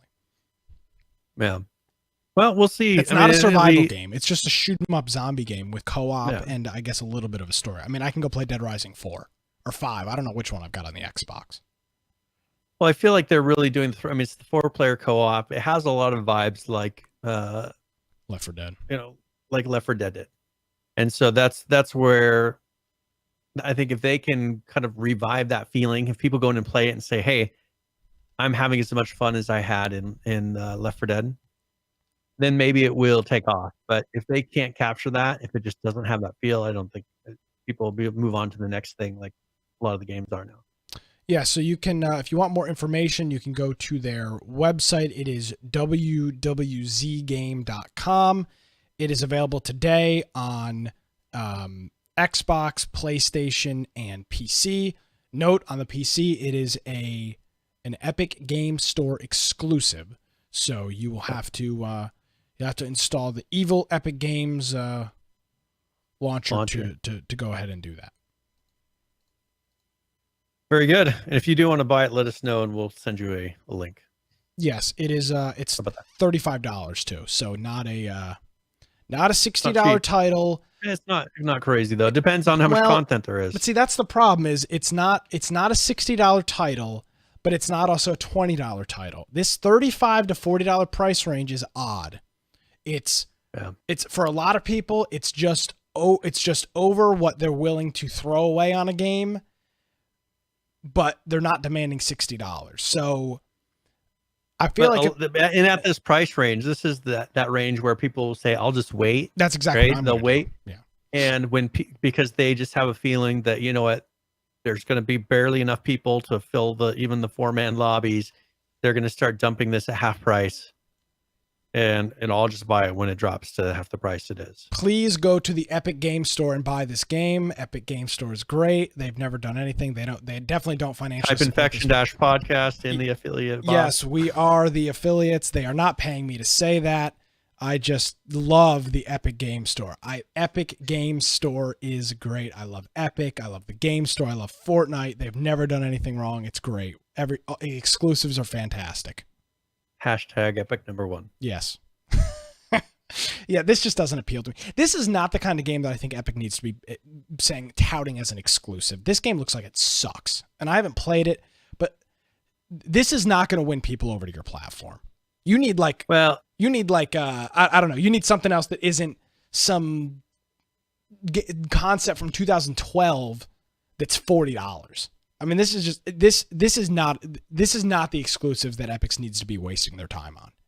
Well, I think it feels very much like Left 4 Dead in that even I think the animations of the zombies and everything feels like that old game, but I think it's because they're having to make so many shortcuts to be able to get hundreds and hundreds of zombies on the screen at one time. So it doesn't feel modern. Would you pay $35 for Left 4 Dead 2 right now, though?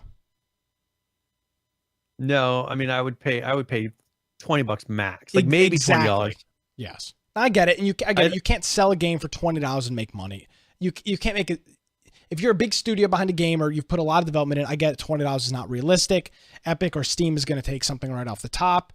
Then you've got server costs and everything else. I get it. I totally understand. But $35 for a game of this caliber is just it ain't gonna fly.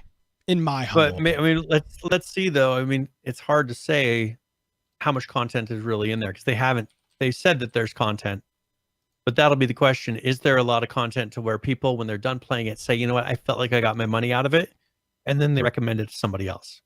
Yeah, that'll be the question. So, I mean, if people don't do that, if people play through and they say, I played the first, chapter, however they do this, the first chapter, or I played the beginning of the story, and I didn't really feel like playing again, then people will be like, all right, and it'll move on, and this will be one that you'll see being sold at a big discount by the time it gets to Steam. By the way, it's $40 on console, so you get a $5 discount for buying it on PC. Maybe that's a deal they worked out with Epic, but $40 well, maybe retail. It's because maybe it's an Unreal game, and so they're paying less fees for having it on Unreal. Yeah, no idea. So $40 on console, $35 on PC. If you get it, or if we're totally wrong on our view of the 1 minute and 6 second trailer, please let us know if you purchase this, and give us your thoughts. I'm always looking. I've been proven wrong a million times, so if I'm wrong about this one, just let us know, and we'd love to hear from you. Yeah, I mean, if it's fun, tell us. Yes, absolutely. Give us your experience, because it's similar like with that Rust story. Yeah, absolutely. You know what? You're spot on. So if you get in there and you say, hey, this is a lot more fun than you'd think. Let's move on to this other one really quick. What about Division 2? Not interested in the slightest. Division 2 released recently. We played the demo that they had that people could get in there. Personally, for me, there were too many bugs. And it was very frustrating to play it. They're doing an update here that's going to be coming up, I think, in this coming week. That's going to be fixing a lot of issues. But I'm surprised that they released this game in the state it is, as buggy as it was, and being the studio that they are. Because the first Division was nothing like this. It was not buggy. It was not halfway done.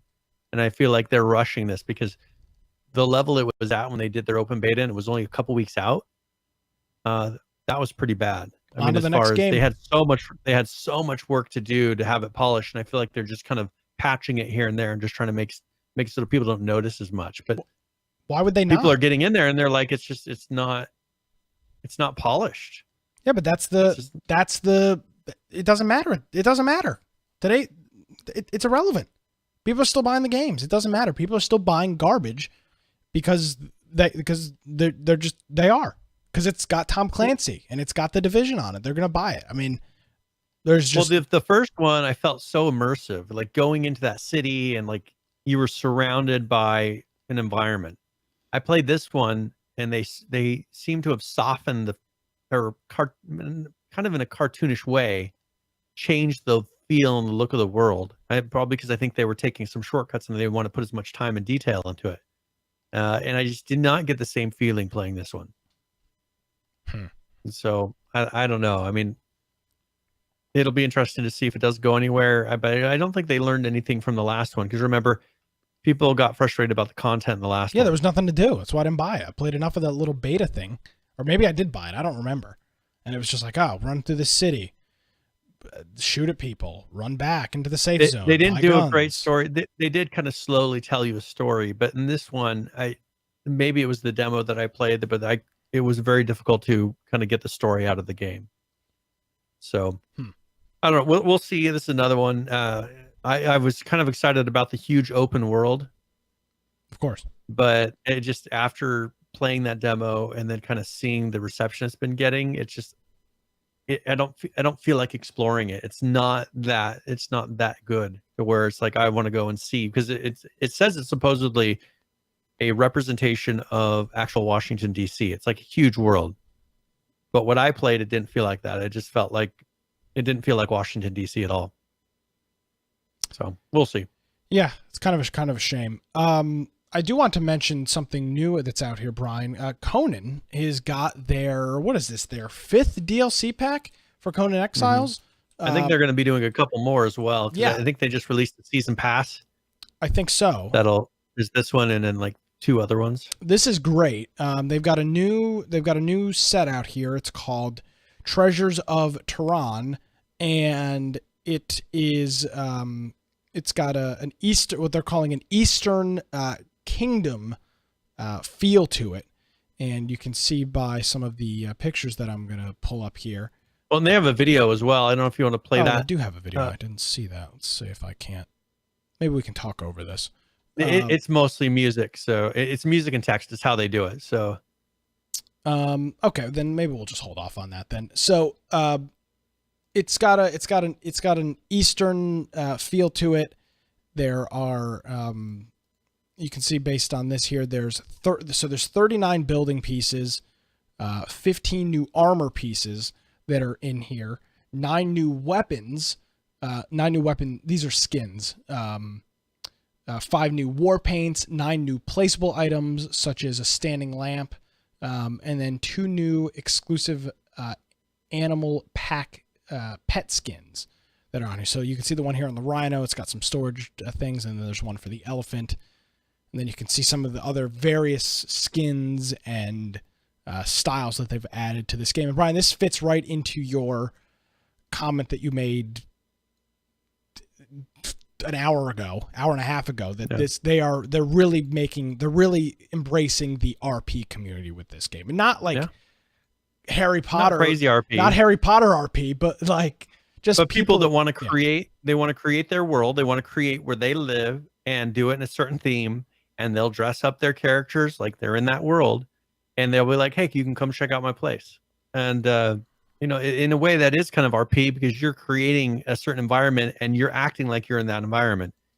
And so I think with this, they definitely understand their audience and they're going after them. Absolutely. And this is pretty standard. They add building pieces and weapons and whatnot. And the great thing about this is if you're interested, you can go ahead and purchase it. If you're not, it does not affect the base game of Conan Exiles at all. It has no effect on the actual game itself. So they have continued, in my opinion, to blow it out of the water with their DLCs and just the way that they've handled this game. Funcom has done an unbelievable job with this whole thing. They really have. They don't get enough credit for it. Well, and that's one thing, is they have it to where you can go in and buy. So right now, if you buy the year 1 DLC bundle, that gives you 4 different packs. And so they keep adding to it. Now they're going to have the year 2 season pass.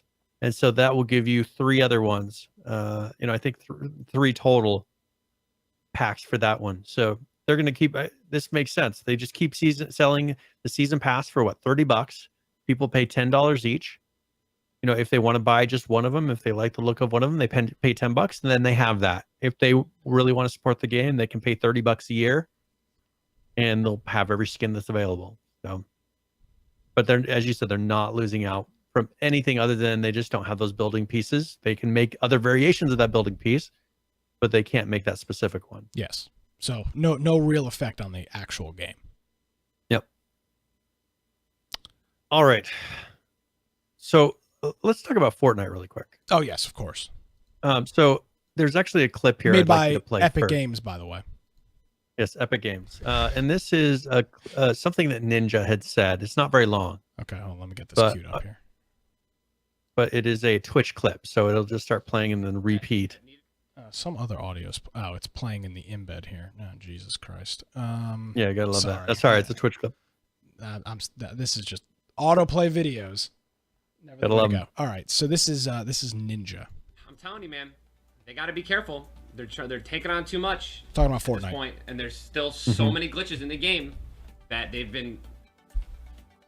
have needed to be fixed, and they keep updating and adding new glitches.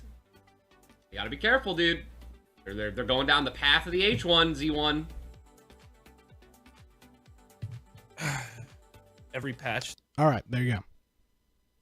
So I don't know. I don't play enough Fortnite to really be able to say, hey, you know, there are all of these bugs. Personally, I don't see the bugs, but I remember a lot of bugs in H1Z1, much worse than anything I think they could possibly have in Fortnite. Well, this guy has got, like him or hate him, he's got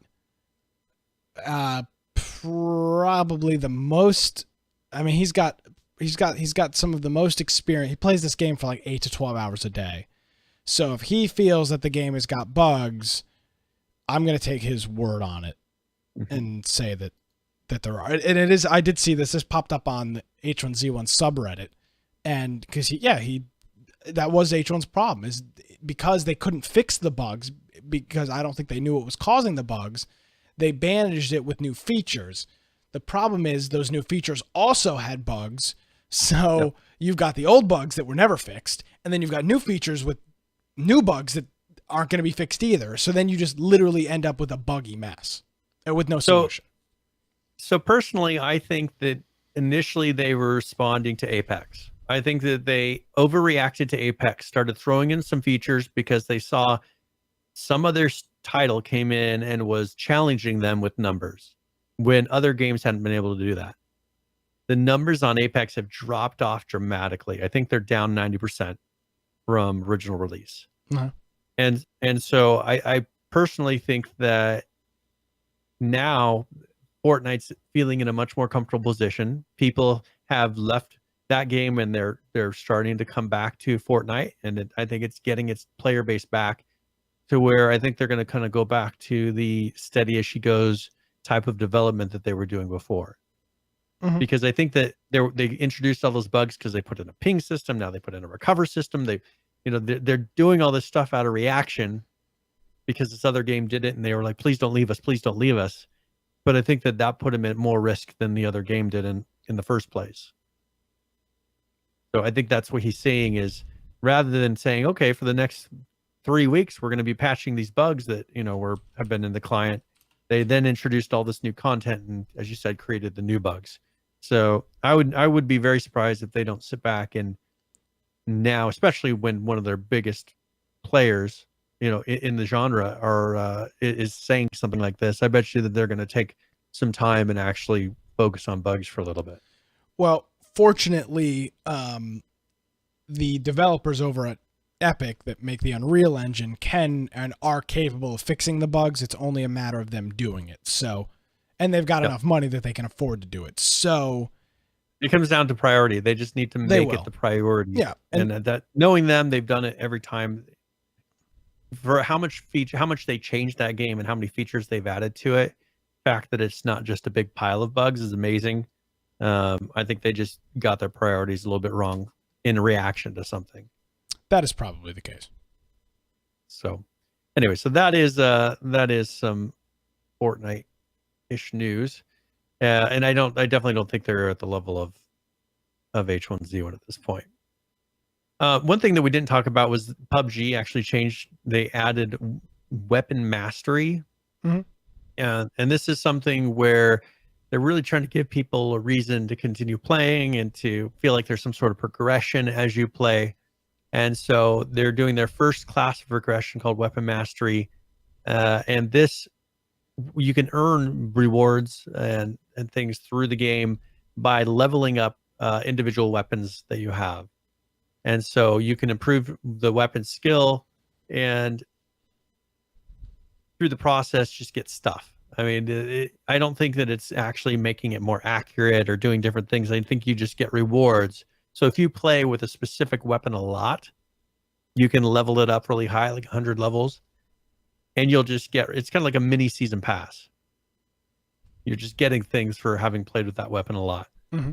So that's, I mean, that's pretty much it. You just get rewards for, so one thing they're doing, Call of Duty has charms, right? They're actually adding charms to weapons. I don't remember having it before. I think this is new with this, but they'll have things that you can actually, that dangle and hang from the weapon like Call of Duty does. Mm-hmm. I think they're starting with 20 different ones. So, and then they'll have medals and some different emblems that I'm assuming you can probably put on. I don't know if you can put them on your weapon or if they're going to be on around something attached to your player, like under the name or something like that. But those are some of the things they're adding to PUBG. Other than that, I haven't seen a patch, so I think this is coming up in this next release. Alrighty, sounds good. So, do you have a preference on anything else? No, whatever. Anything else that you want to? How much time? So, where are we out of time? Like, when do you need to be? We've been going. When are we at 2 hours? We'll be in 2 hours and about 5 minutes. So, if you want to cover a couple more things, then we can do current players tip of the week. Whatever works for you. Yeah, let's talk about a game. Someone had, I think it was Nisco, has suggested a game called Deadside.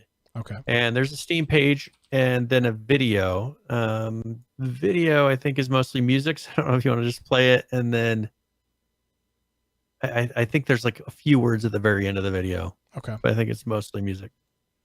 All right. So what are we looking at here? What kind of game? What kind of game is this? All right. So this is kind of it's a massively multiplayer gore action game. Okay. There are no zombies though. And so one of their things that they do say in this, they say no zombies, no anomalies, no elves, no battle royale.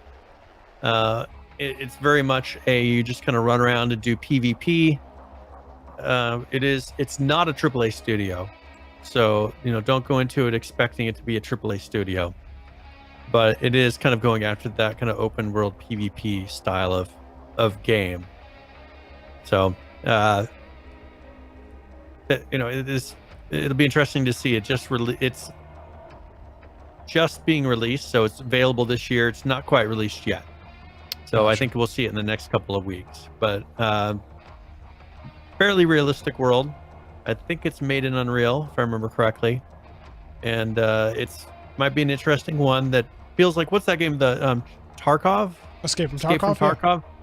It has a lot of that vibe for me. Especially their inventory system you can see here on the screen right now, with having it where you have to kind of do a Tetris style inventory system. But that's a lot of, it seems like it's like a clone of Escape from Tarkov for me. But I haven't played a lot of Escape from Tarkov. So if someone plays a lot of Escape from Tarkov, they probably say, that's nothing like it. But I just got that vibe from the way the game feels. Yeah.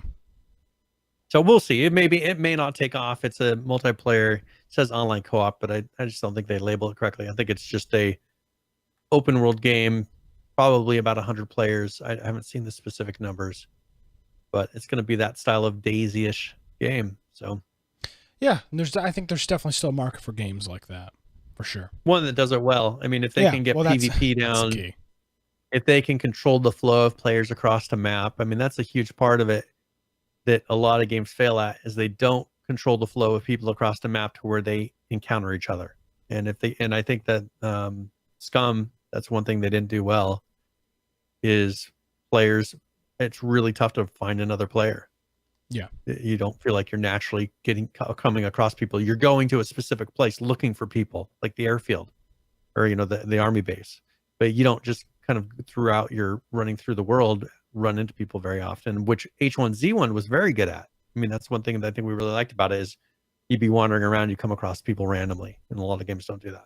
Goddard says another running simulator. Unfortunately, that is what a lot of these turn into. I don't know this one to be the case, but unfortunately, you're spot on. Scum is one that comes to mind too. A freaking running simulator. Yeah, they need to put put things in there to have people get across the map quickly, so where they don't feel like it's just. And because streamers don't want to play it either. When you're running for 15 minutes and there's 2 minutes of action, that really kills the ability to stream the game. So yeah. I think that the balance that people want is one where there's enough action, and H1Z1 did that. I mean, as far as the H1Z1 BR, that's how Doc did so well. He was able to make that game feel like there was something always happening. He was able to quickly flow from fight to fight, and it made people seem interested. So we'll see if another game is able to pull that off. Yes, absolutely. All right. Good to go? Yeah, I think we've covered enough. So Apex came out with a patch this past week. They're 1.1.1. A lot of it is them trying to balance their characters. And they've lost a lot of numbers. Some characters are pretty much weak compared to others, so people aren't wanting to pick that character. So right now they're going through and really trying to balance the weapons, the characters, how much they take damage, because some characters are way bigger. They have much bigger hitboxes. And if they die easily and they're supposedly a tank, people get frustrated. So that is a lot of what this patch is just balancing. No real new features in it. A game called Wildlands that I play every once in a while had an update. So if you want to check the video out for that, it's kind of what's the ones where you can dig in the ground and stuff like that. I don't remember what it's called. I have no idea what you're talking about. Kind of like 7 Days to Die. You know how the ground you can terraform, Mm-hmm. You can do all that stuff. It's one of those types of games where you can build ships, and it's like a Minecraft version of Atlas in a way. And then we also had Elite Dangerous put out a small patch, but they're going to be having actually the 23rd, and so it's fine. Next week, they're going to be doing, I think, a big update for Elite Dangerous. So we'll talk about that at the time of release, because it'll be releasing on the day of our show. Darwin Project put out an update. Rocket League, which we'll be playing this week, they have a new season pass. They put out an update, so you can check that out. And then I have some new games I was going to talk about, but we can totally do that later. Ark had a very small patch, no content. And then we'll have some other games that we'll talk about on another day. All right. Well, sounds good. We got through most of the notes today, which is good. All right, let's do current players real quick, and then I want to chat about Atlas again real quick here as we round up the program and cover that. Current players segment where we talk about games and who is currently playing them. All right, let's start off with Ark Survival Evolved. Currently playing 23,477, a 24-hour peak of 38,827 with a 7-day peak of 51,539. Let's take a look at PUBG's numbers. Currently playing 126,292. The 24-hour peak is 736,129 with a 7-day peak of 896,037. All right, now I want to talk about Atlas real quick here. So currently playing Atlas, 7,449. The 24-hour peak is 10,356 with a 7-day peak of 12,347. Those numbers are all right, Brian, but something I find interesting here is that their Steam reviews over the past 4 days are very negative. Only 35% of the reviews in the last 30 days are positive. There are a lot of negative comments. If you look at the Steam reviewer, it shows you that starting around April 12th, there was a slew of negative reviews that have come in for this game. Reading through the reason that there was a lot of sales is the game was $15 or something like that over the weekend. So people were buying it at $15. A lot of people complaining about performance. People are saying they've got good computers and the game is just not running well. Lots of complaints about performance, complaints about the connection issues, which we experienced day one. And overall, just generally, people are not having a good time. Overall, the reviews are mostly negative. Oh, there are 21,000 reviews on this game, Brian. 34% of them are positive. Overall, that's not good. Yeah. I don't know how you overcome that.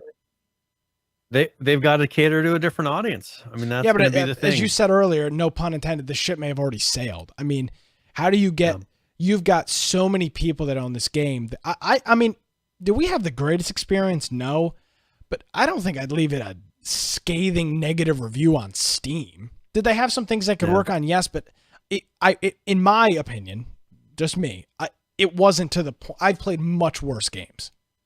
Yeah. Well, and that's the issue, is when a company becomes kind of the scapegoat. I mean, people were all of a sudden mad about them releasing the DLC in Ark, and then all of a sudden it became cool to bash on them. And then they released this game, and then it's cool to bash on them. Same thing with Epic. I mean, we're seeing the exact same thing with Epic. Everybody thinks it's cool to hate on Epic right now, so everybody's hating on Epic. Okay, that's fine. I think Ark got and Wildcard got the exact same kind of treatment. People got mad for some reason, right? With the way that they dealt with the DLC, and now they're treating everything after that with that, rather than reviewing and looking at that title all by itself and judging it by itself.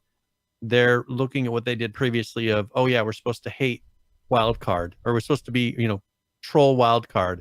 So I'm gonna get mad at them now about this. When before, certain other companies could do it all wrong. They may make a mistake, but we love them anyways. So I think that they just lost that kind of esteem position with some of their decisions. They're definitely not without blame. They've done some things with the Ark servers, the way that they let people go back and forth from servers. There's definitely issues, but I think that when they kind of got to that troll status on the internet, I think that now this is just what happens. Yeah, I mean, the player numbers for this, I don't think are as high as they were hoping. I doubt the numbers are going to get much higher. Typically, right after your launch is your biggest influx of players. And their 7-day peak was, I say, only 12,000. But again, in comparison to Ark, it's got, its 7-day peak is upwards of 50,000 players. And Rust has got a very similar thing. Rust's 7-day peak was 64,000. I'm not comparing this to Rust, but this game is meant for tens of thousands of players to be playing. It is designed, the map and the way that it all works together is meant. It is the definition of a massive multiplayer game. Not like all these other ones. This is an MMO. And the numbers just don't seem to be there. They may come back, but the weekend after your biggest launch since release in 4 months and 12,000 people show up, I don't think is a great sign, because that number will dwindle in half within 3 weeks. Yep. I could be wrong, but from what I've seen in the past, I don't know. Yeah, I think they'll definitely have a struggle of coming back from this, because they'd have to do a lot to make it to where it feels like a different game. Yeah. And I don't know that this company, we've seen it before, I don't know that they're willing to do that. Yeah, at some point they will be better off just keeping it maintained and updated and move on to something else. I don't know. I don't think they're there yet, but that will happen at some point, because this game is not going to work with 3,000 players. It's just not going to work. It defeats literally the entire purpose of the game. Yep. I mean, they're going to have to really rework the technology of it all too. I mean, exactly. If they can get it efficient enough to where they can make the blocks bigger to where there's less squares on the grid, but the same amount of space, and really cut that down, that would be the smart thing for them to do, to where it doesn't take 100 and 200 something servers to run that grid. Yeah. That just doesn't make sense going forward. So I think they're going to have to really work on performance. They just added all this land too, which isn't going to really help them with performance. Yeah. So we'll see. Time will tell. Yep. I mean, hopefully we're wrong and it takes off and goes crazy. So. All right. That's current players. little bit extended version. All right, we ready for tip of the week? Yeah, if you've got one, yeah. Yep. All right, so tip of the week, so we go through, and either I'll give a general tip or one for a specific game. And this week, since we were playing some Rust, this is tip of the week. Oh,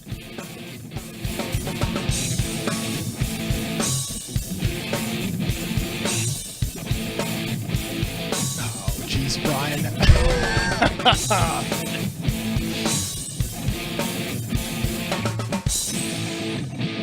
You're really going to throw me under the bus like this, eh? Yes, actually, I am. All right, see, so if you would have just told me, I would have. Now I got to find the clip on Twitch.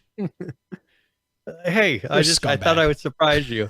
Hey, Nick went into this thinking I didn't have a tip of the week, but the thing is I kept it in Notepad. It was silent in our document. It just said Rust, and I was like, oh, this. Sometimes Brian does this. He'll leave it in the Notepad, or he won't put it in there until we start the segment.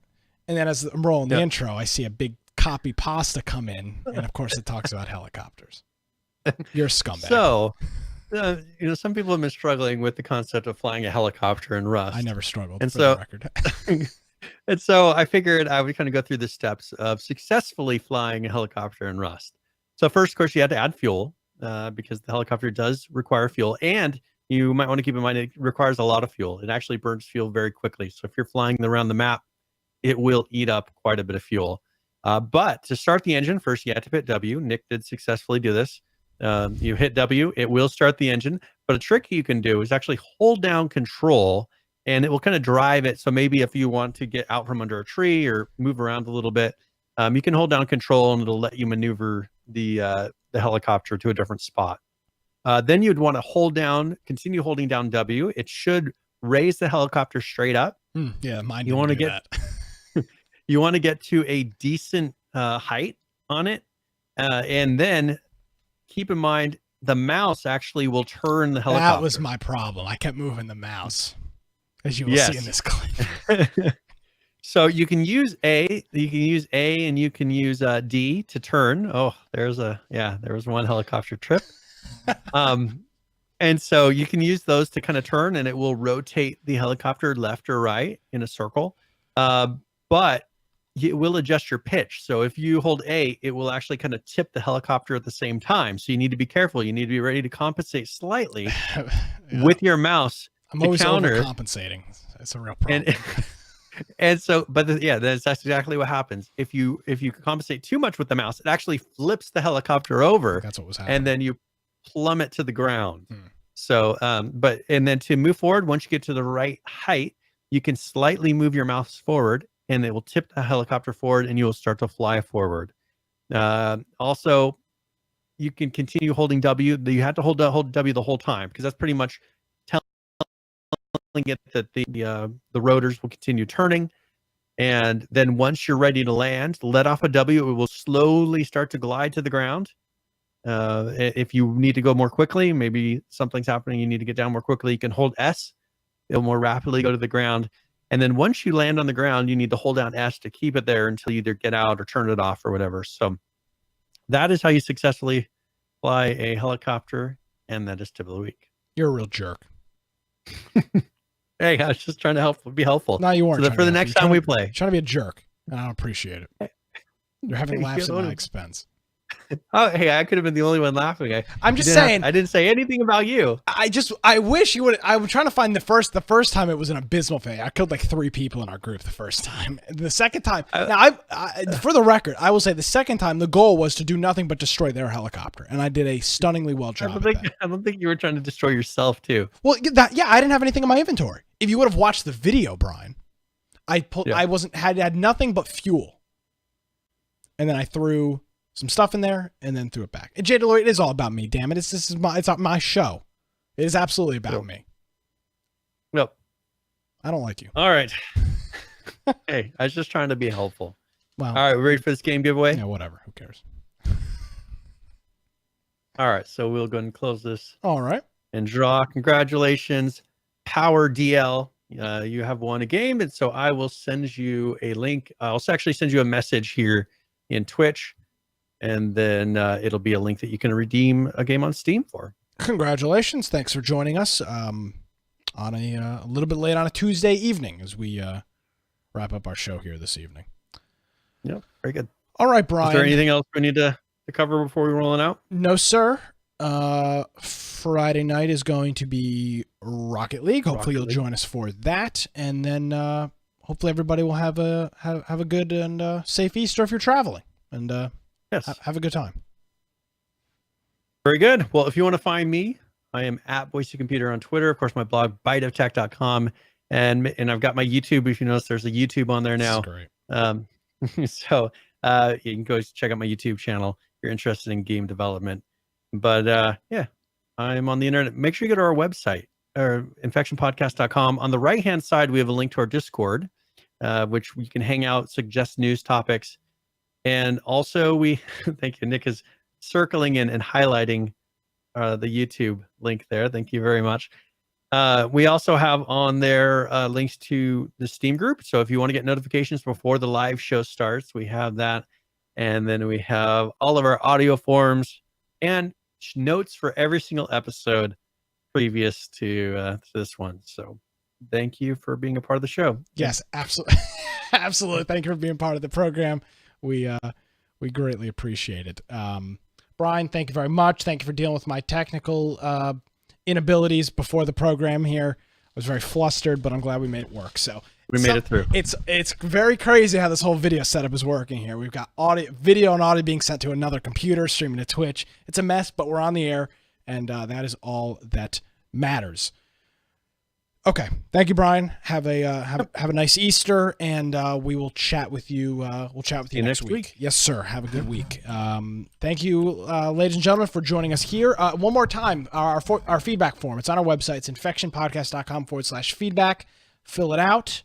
Let us know what games you want us to prioritize when we're preparing to do the show each week, and you can do that again on our website. It is infectionpodcast.com. My name is Nick Craig. You can follow me on Twitter at Nicholas M. Craig. If you missed any part of the show, you can check out our show notes, all that information, links, videos, and everything else on our website. It's infectionpodcast.com. Have a great Easter, everybody. Talk to you next week.